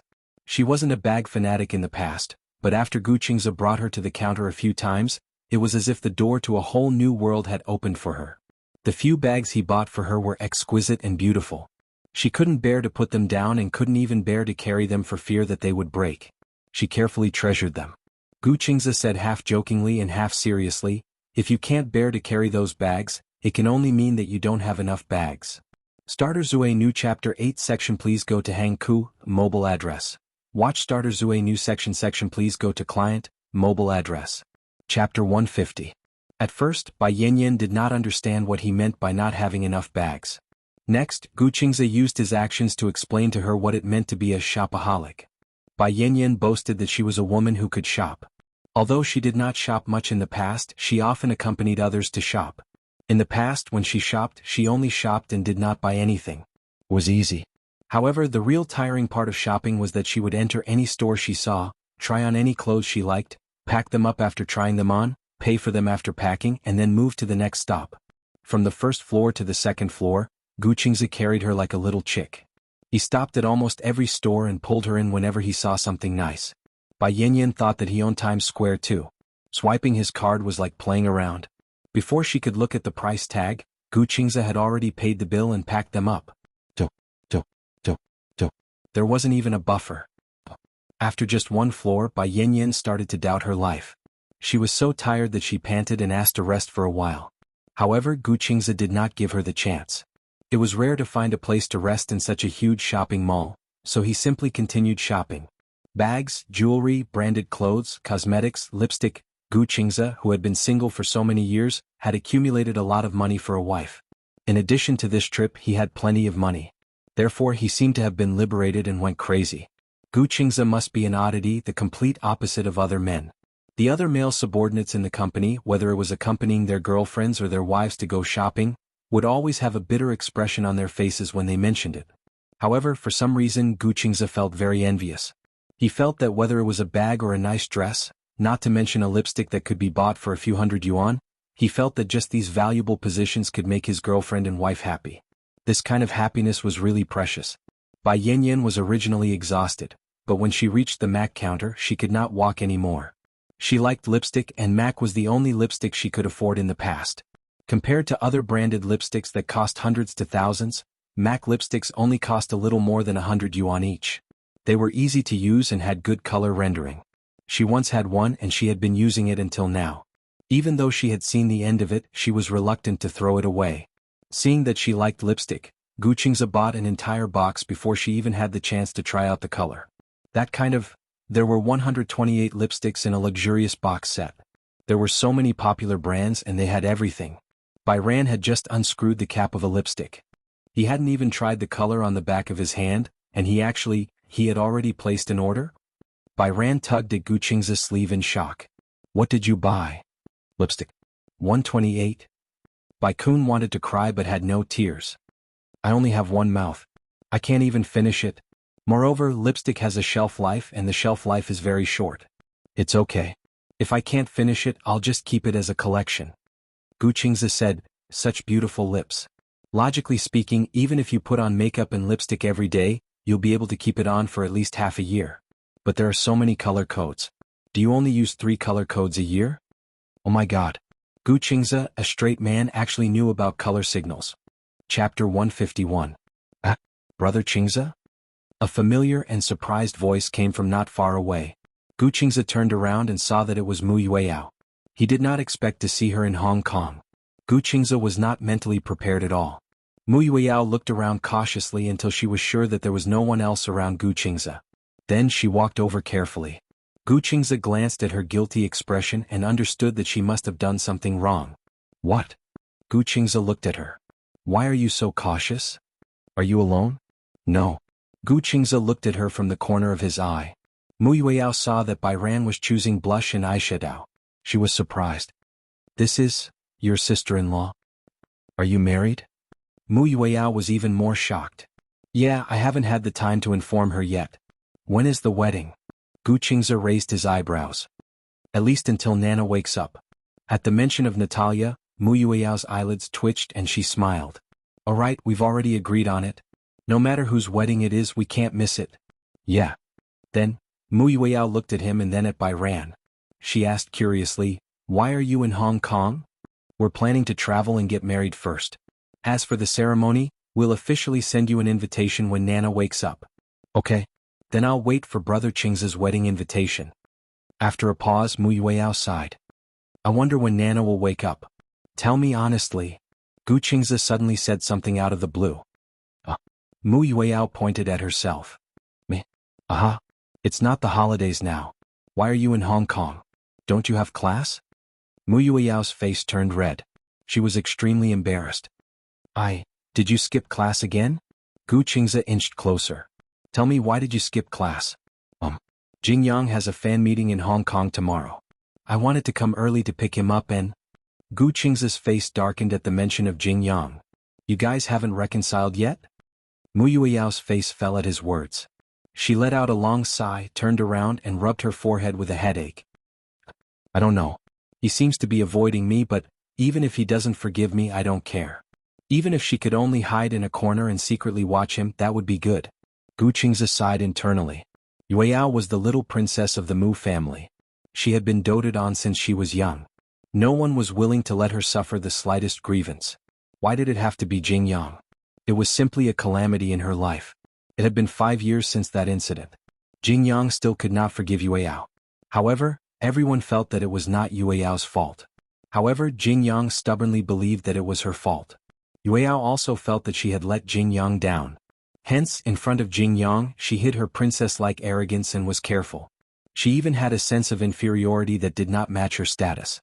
She wanted to make it up to Jing Yang as much as possible. She had also said that she wanted to atone for that incident. However, Yueyao, don't torture yourself because of that incident. Chapter 152. It's been so long. Are you still unwilling to let go of yourself? Gu Qing's heart ached for her. She was not responsible for what happened back then. However, after so many years, Yueyao still refused to let go of her. I also want to let go of myself. Mu Yueyao looked up. Her usual innocent smile was gone as she said calmly, if you want to let go of yourself, you have to let go of him. She suddenly clenched her fists and bit her lip hard. Gu Qing's heart ached as he raised his hand and pulled her into his embrace. Bai Ran had just finished choosing her eyeshadow. When she turned around, she saw Gu Qing's hugging a girl. She was surprised and many question marks popped up in her mind. What was going on? Why was he hugging a girl in an unfamiliar city? Bai Ran did not think too much about it at first. Instead, she had a strange idea. There were many new street games nowadays. For example, blindfolded hugging and kissing any stranger. For example, the recently popular TikTok app, many boys and girls took their phones to the streets to tease passers-by. Bai Ran suddenly realized what was going on. The person being hugged was her husband. Bai Ran was also somewhat territorial. She immediately walked over with a smile, but she aggressively walked behind Mu Yueyao. She lowered her voice and suddenly said, "What are you doing?" Mu Yueyao was shocked by this voice and immediately separated from Gu Qingze. Gu Qingze looked at Bai Ran and raised his eyebrows slightly. However, he did not explain immediately. Instead, he smiled gently and said nothing. On the other hand, Mu Yueyao was flustered. She knew that Bai Ran was Gu Qingze's newlywed wife. With the mentality of avoiding suspicion, she immediately distanced herself from Gu Qingze. "Hello, sister-in-law." She stood upright.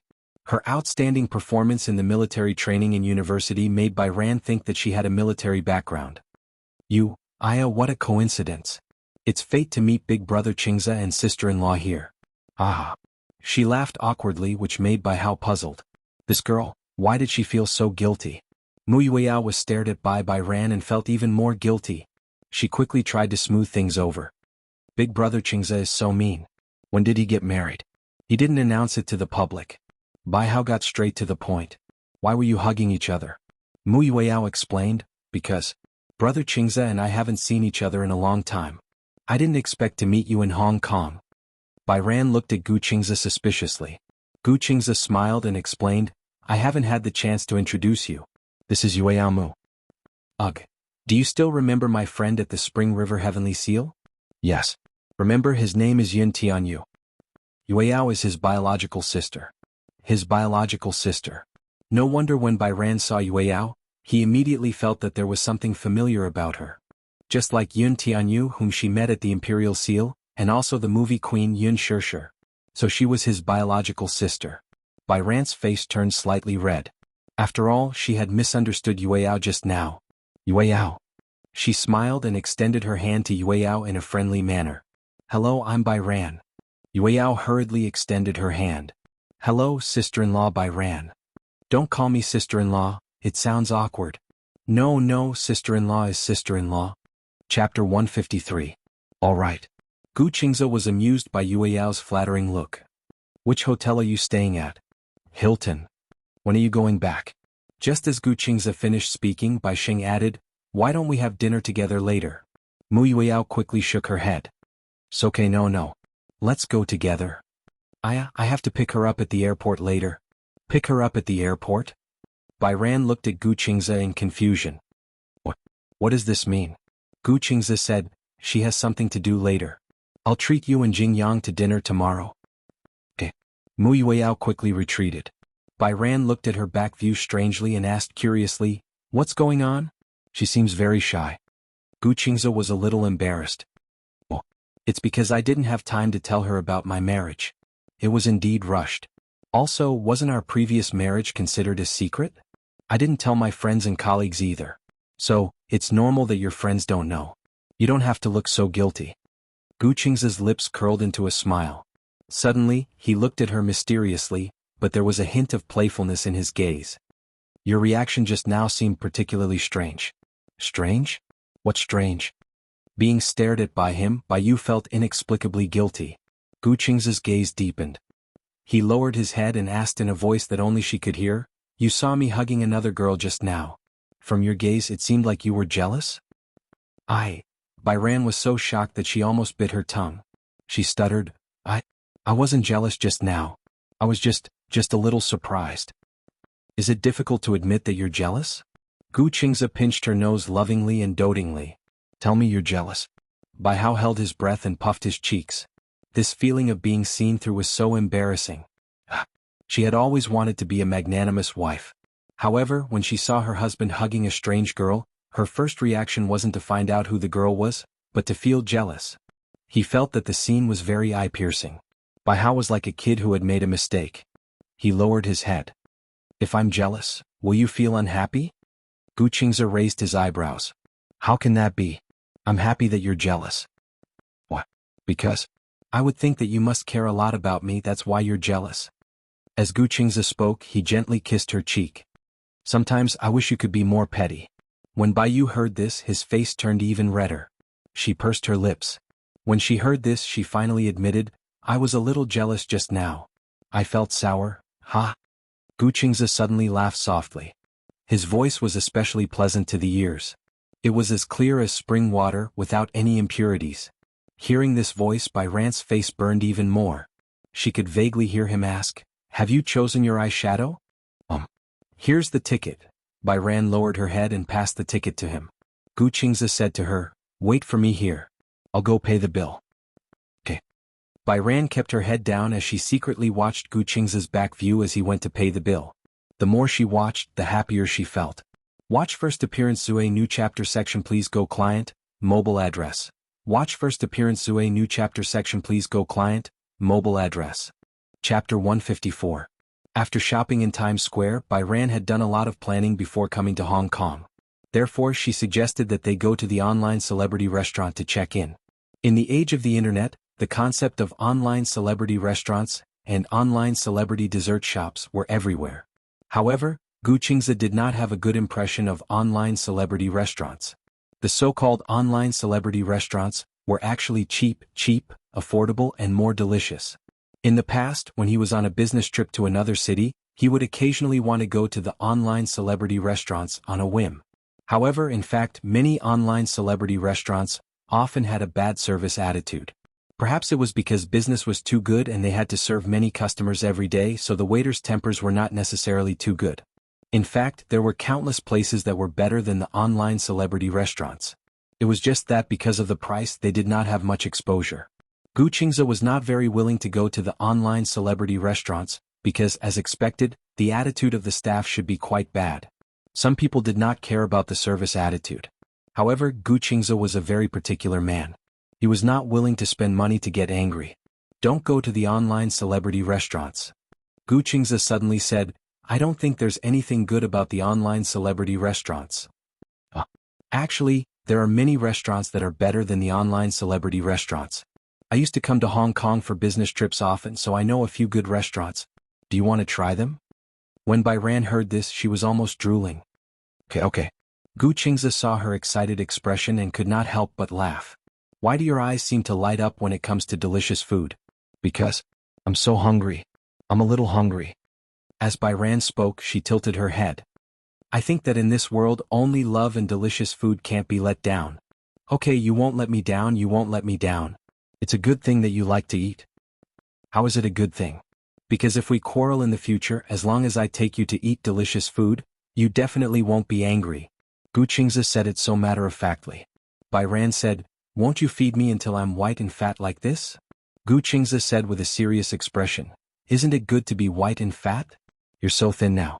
When I hold you in my arms, I feel that there's not much meat on your body other than bones." Bai Kun pretended to be angry and said, "When I eat until I'm white and fat, won't you dislike me?" "Why would I dislike it?" Gu Qingze raised his eyebrows and said, "I like you. Even if you're as fat as a pig, I don't care." "Really? But I can't accept that I'm too fat and out of shape," Bai Hao said with a look of disbelief. If that was the case, she wouldn't be able to wear any pretty clothes. She was obsessed with beauty, so she was especially strict with her body. Gu Qingze pinched her cheek and said, "To be honest, I don't like you when you're too skinny. If she had more meat on her body, she would be even cuter." If you're too skinny, I won't feel comfortable holding you in my arms at night. It's not good to be too fat. Yes, it's a little meaty.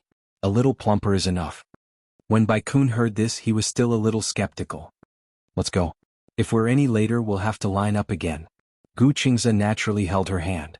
Viewing Starter Zue New Chapter 8 Sections. Welcome to Hall of Visitors Mobile Address. Watch Starter Zue New Chapter 8 Sections. Welcome to Hall of Visitors Mobile Address. Chapter 155. Gu Qingze knew that there was an authentic Cantonese restaurant in Hong Kong that tasted pretty good.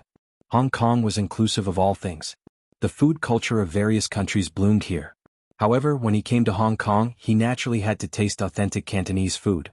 Gu Qingze often went abroad, but after traveling to so many countries, he still felt that China's food culture was the most delicious. Gu Qingze had a preference for Cantonese food.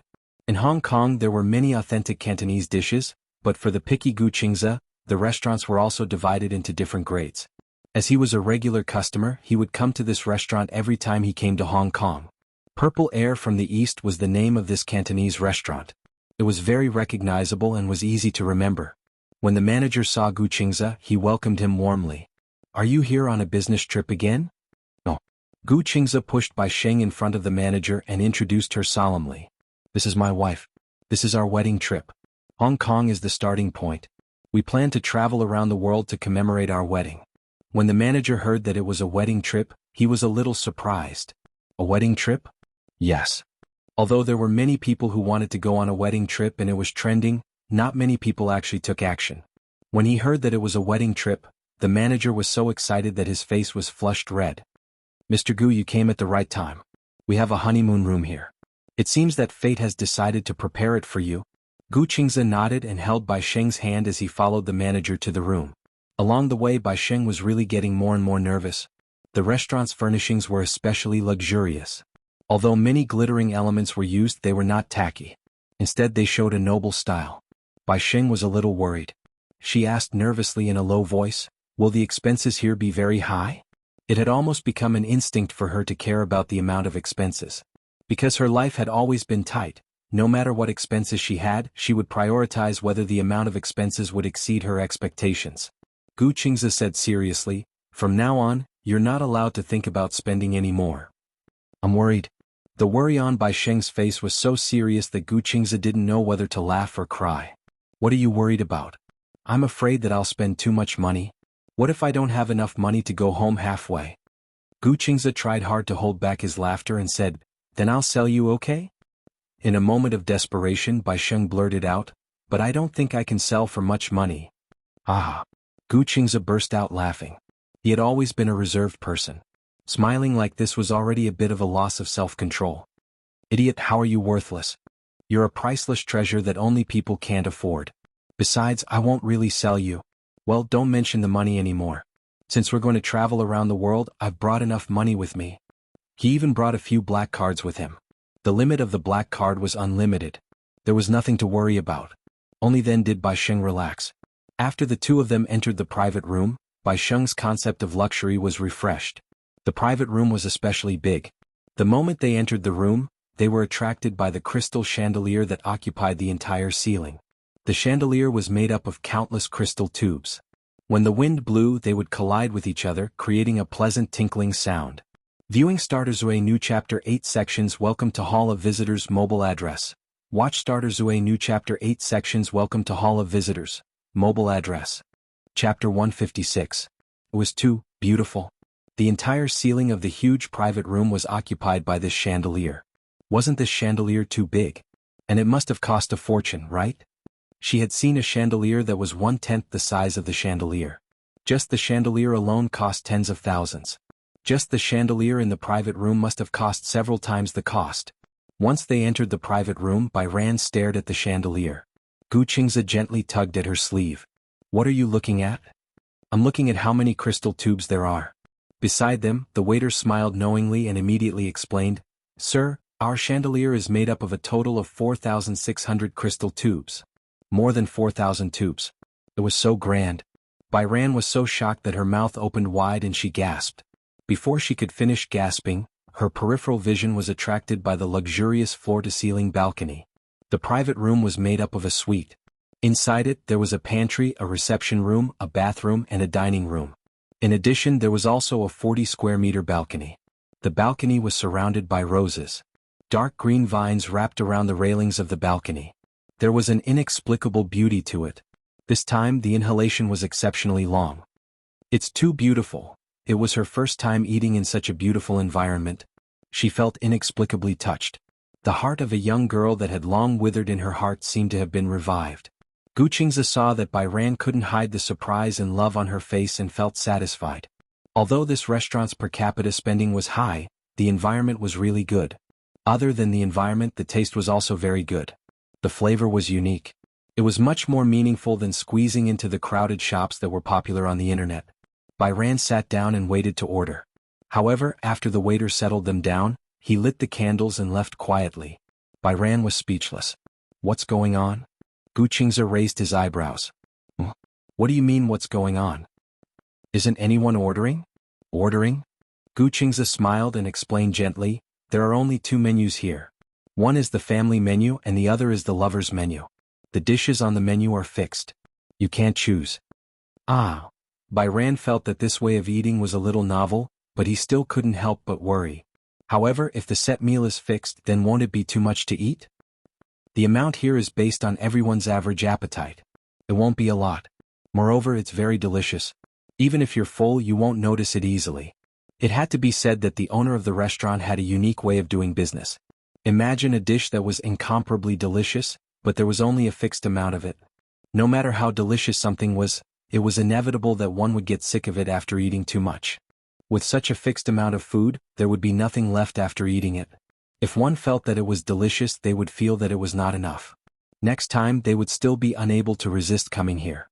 Every time they ate, their experience would be just right and they would not overdo it. Instead, it would leave them with an incomparable aftertaste. It was said that a couple came here for a meal on their first date. Since then, they were obsessed with the delicacies here and would come here a few times a month. The expenses here were very high. It was already good enough that he rarely came here. It was too extravagant to come a few times a month. In the end, the man was so miserable that he almost went bankrupt. He quickly broke up with his girlfriend, which made people not know whether to laugh or cry. Viewing Starter Zue New Chapter 8 sections, please go to Tangku, mobile address. Starter Zue New Chapter sections, please go to Tangku, mobile address. Chapter 157. After sitting down for about half an hour, the dishes began to be served in an orderly manner. Guangzhou cuisine included the Pearl River Delta, Shaoguan, Zhanjiang, and other places. The ingredients were rich, the selection was meticulous, and the skills were excellent. It was clear but not bland, fresh but not uncommon, tender but not raw, and oily but not greasy. Generally, in terms of cooking, it was good at stir-frying. It required the control of the fire and the oil temperature to be just right. At the same time, it was also compatible with many Western cooking methods. It paid attention to the momentum and grade of the dishes. Chaozhou cuisine originated from the Chaos Han area. It was the best of Min and Guangdong, forming its own style. Among them, it was good at cooking seafood. Soups, vegetables, and beets were the most unique. The knife skills were exquisite and the taste was pure. Dongjiang cuisine originated from the Dongjiang area of Guangdong. The dishes were mostly meat and there were very few seafood. The main ingredients were prominent, and it paid attention to fragrance, heavy oil, and the taste was salty. It was good at casseroles and had a unique local flavor. Originally, Bai Ran thought that she would definitely not be used to it. She was born in the capital, but she was born spicy. Originally, it was hard for her to imagine what sweet tofu pudding tasted like in the north and south. It was said that the taste of Cantonese cuisine was on the sweet side. Among the 6 cold dishes, the most famous in Cantonese cuisine, white-cut chicken and honey roast pork. Bai Ran ate a piece of barbecued pork and was surprised. She had already defined the taste of barbecued pork in her mind. No matter how delicious it would only taste like that. She did not expect the authentic honey roast pork to taste so delicious. Bai Ran could not help but start to study. What seasoning was used to make this plate of barbecued pork? How could the same seasoning be delicious in some restaurants and ordinary in others? Although she did not often eat Cantonese cuisine, she had occasionally eaten Cantonese cuisine at gatherings. The taste was not so authentic and delicious. It was so delicious that she cried tears of happiness. Bai Ran held her chopsticks and was still intoxicated by the aftertaste of the barbecued pork. Gu Qingze recommended another set of Hong Kong-style shrimp dumplings. Eat this. Okay. Ran was really conquered by the delicious taste of Cantonese cuisine. Seeing that Gu Qingze strongly recommended the shrimp dumplings, she immediately reached out her chopsticks and picked one up. He put a thin and tender prawn dumpling into his mouth. Before he could chew it carefully, the skin broke under the gentle bite of his teeth. The fresh and tender gravy and the delicious aroma of the prawns immediately rushed into his mouth. Ugh! Bai Hao's eyes brightened. He couldn't help but twist his body and shake his head. He looked so cute. Gu Qingze didn't know whether to laugh or cry. This is so fun. Why are you jumping up and down while eating? It was as if they were dancing. Delicious. Bai Hao couldn't help but pick up another one. As soon as he put it into his mouth, he started to nod like a little rabbit. Gu Qingze had never seen a person who wanted nothing more than to dance while eating. Ever since he was young, he had received a strict upbringing. Gu Jinglian was especially strict when it came to family education. Although they were not as strict as before, they had more rules than ordinary families. When he was young, whenever he ate something delicious, his body would shake uncontrollably. However, as he gradually grew up, he followed the rules and basically did not show any emotions when he ate. Whether it was delicious or not, it was all the same. If Bai Ran behaved like this, Gu Jinglian would say that he had no manners. However, he felt that Bai Hao's unruly display of his true feelings was very cute. Chapter 158. At the airport. It was packed with people. Many fans were holding flowers in their hands, eagerly anticipating the appearance of their idol. They were all looking at the screen, waiting for the flight carrying their idol to land in front of them. Mu Yueyao stood at the closest spot, leaning against the railing. She was holding the flowers in her hands, feeling a little nervous. Suddenly, a scream came from the crowd. Jing Yang is here. The next second, a group of intimidating bodyguards appeared at the arrival gate. The men in black suits cleared the way. Even though there were so many bodyguards surrounding him, a tall figure stood out among them. Immediately after, the media who were waiting at the scene rushed forward like crazy. The cameras flashed and Jing Yang's black sunglasses came in handy. He was wearing a slim-fit coat and a mask. The flight from America to Hong Kong was very long. He looked a little tired as he walked forward with his head lowered. When Mu Yueyao saw Jing Yang, she immediately went up to him with the flowers in her arms. Brother Jing Yang. Before she could finish her sentence, the man in the center of the circle suddenly turned around. However, when his gaze landed on her, he immediately turned away coldly. Mu Yueyao was stunned. He had clearly seen her, but he ignored her. While she was in a daze, she was pushed to the ground by the crowd. In order to get closer to their idol, the fans used all their brute force to push forward. Mu Yueyao was pushed to the ground. When she got up in a daze, the crowd had already gone far away. The flowers in her arms fell to the ground in the midst of the shoving. Countless feet trampled over them. The petals fell and were crushed, almost turning into mush. Mu Yueyao looked at the bouquet of flowers and her tears fell. Her heart seemed to have turned into countless petals and was extremely broken. He saw her, but he didn't stop walking. Instead, he quickly left the airport under the protection of the bodyguards. In the blink of an eye, she was the only one left in the originally crowded arrival hall. When the cleaning auntie saw her, she immediately walked over and asked with concern, "Are you okay?" Mu Yueyao curled her lips and smiled. She wanted to smile, but her tears fell even more violently. How did it become like this? He used to be her strongest pillar of support. But now they were like strangers. He walked past her, his eyes cold and indifferent. He didn't even look back. Yueyao silently picked up the flowers on the ground and hugged them tightly in her arms. She squatted on the ground and was stared at by the staff. She couldn't help but feel a little embarrassed and immediately buried her head in her arms. "Ai, this girl is so beautiful. Why is she crying so sadly?" They seem to be Jing Yang's fans? These children, instead of studying, they came here to chase after celebrities. I wonder if they treat their idols so well, but how do they treat their parents? Do you still need to ask? He must be an ingrate. The flowers were crushed, but he didn't even look at his idol. The group of people seemed to be regretful and mocking as they shook their heads and left in twos and threes. Mu Yueyao didn't seem to hear what they were saying. She hugged the flowers and walked towards the door alone. At the entrance, the fans still left every day, chattering about the itinerary for the next day. It seemed that Jing Yang had already left in his car. Viewing starter Zue New Chapter 8 Sections. Welcome to Hall of Visitors. Mobile address. Chapter 159. Yueyao quietly walked along the main road of the airport with the flowers in her arms. This was a place not far from the drop-off area. The taxi arrived with the guests and left with the guests. On the huge overpass she was the only one walking on the side of the road. Her back view looked lonely. During this time, countless cars brushed past her and almost hit her, but her expression did not change at all. However, the passers-by could not help but feel frightened when they saw her. They stopped their cars from time to time to remind her. "Young lady, it's so late. Why are you walking on the street alone? Where are you going? Get in the car? Take a ride." Yueyao only shook her head. She did not hear what they were saying at all. Whether it was out of concern or other intentions, she just hoped that these noises would be as far away from her as possible. Until a nanny van stopped behind her. Honk honk honk. The car honked. The sudden movement gave her a big fright. Yueyao hugged the scattered flowers and turned around in surprise. However, she only saw a pair of particularly glaring lights. She saw the Mercedes-Benz logo and saw the completely dark car window. She frowned and looked at it suspiciously. Just as she was about to turn around, behind her there were a few more honking sounds. This time she was completely annoyed. Yueyao hugged the flowers and walked toward the door of the front passenger seat. However, the door of the back seat opened and a man in a black suit walked out. He looked like a bodyguard. "Miss Yueyao, please get in the car." "Get in the car?" Yueyao was suspicious. "What are you doing? Please get in the car."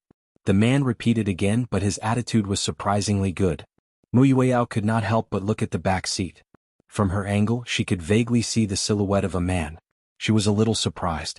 From the silhouette of this figure, she immediately thought of Jingyang. Could it be him? Yueyao walked toward the car door again.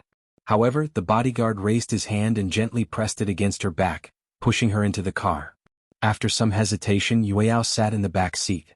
However, she suddenly became reserved. "You?" Jingyang did not speak. He just looked ahead.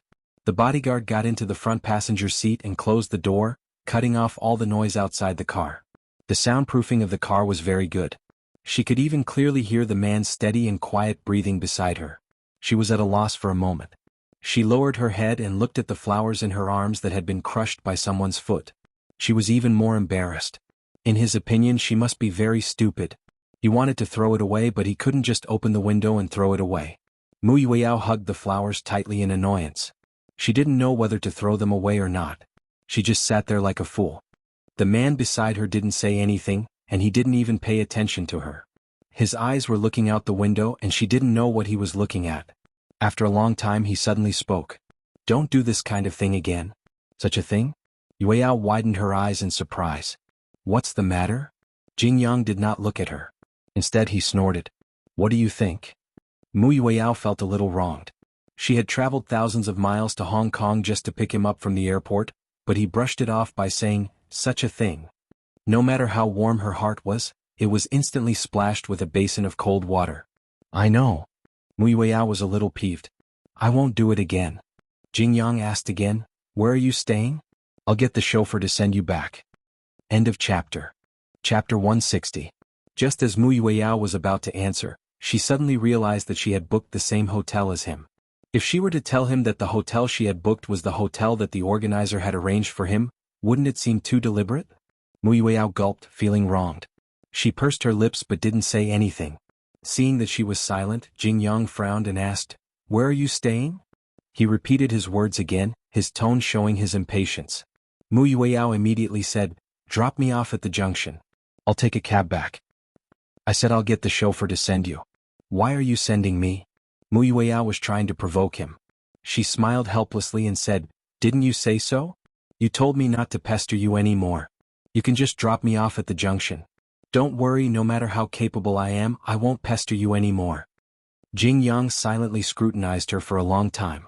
After a long silence he said, "I came back to pick you up on account of your daddy and mommy. Yueyao, don't refuse a toast only to be forced to drink a forfeit." Because of his words, Yueyao's grievances finally overflowed. She held back her tears, but she stubbornly forced them back. Gritting her teeth, she looked up and said, "I don't want you to care about me. Don't care about me. And don't use my daddy and mommy to pressure me. Jingyang, don't go overboard." Jingyang looked at her silently but didn't say a word. Yueyao then realized that his gaze had become even colder. Because of her words, his expression suddenly collapsed. Yueyao bit her lip, knowing that her words had angered him. She didn't say another word. It was so strange. She had lost control once again. Clearly she wanted to get close to him and win him back, However, the relationship between the two people was once again brought to the freezing point. In the Mu family, everyone dotes on you and spoils you. It's okay for you to be arrogant because of that. But with me, I don't have to indulge you. As Jing Yang spoke, the car arrived at the junction. He instructed the chauffeur to stop the car, and the car stopped by the roadside. Jing Yang looked out of the window and did not look at her again.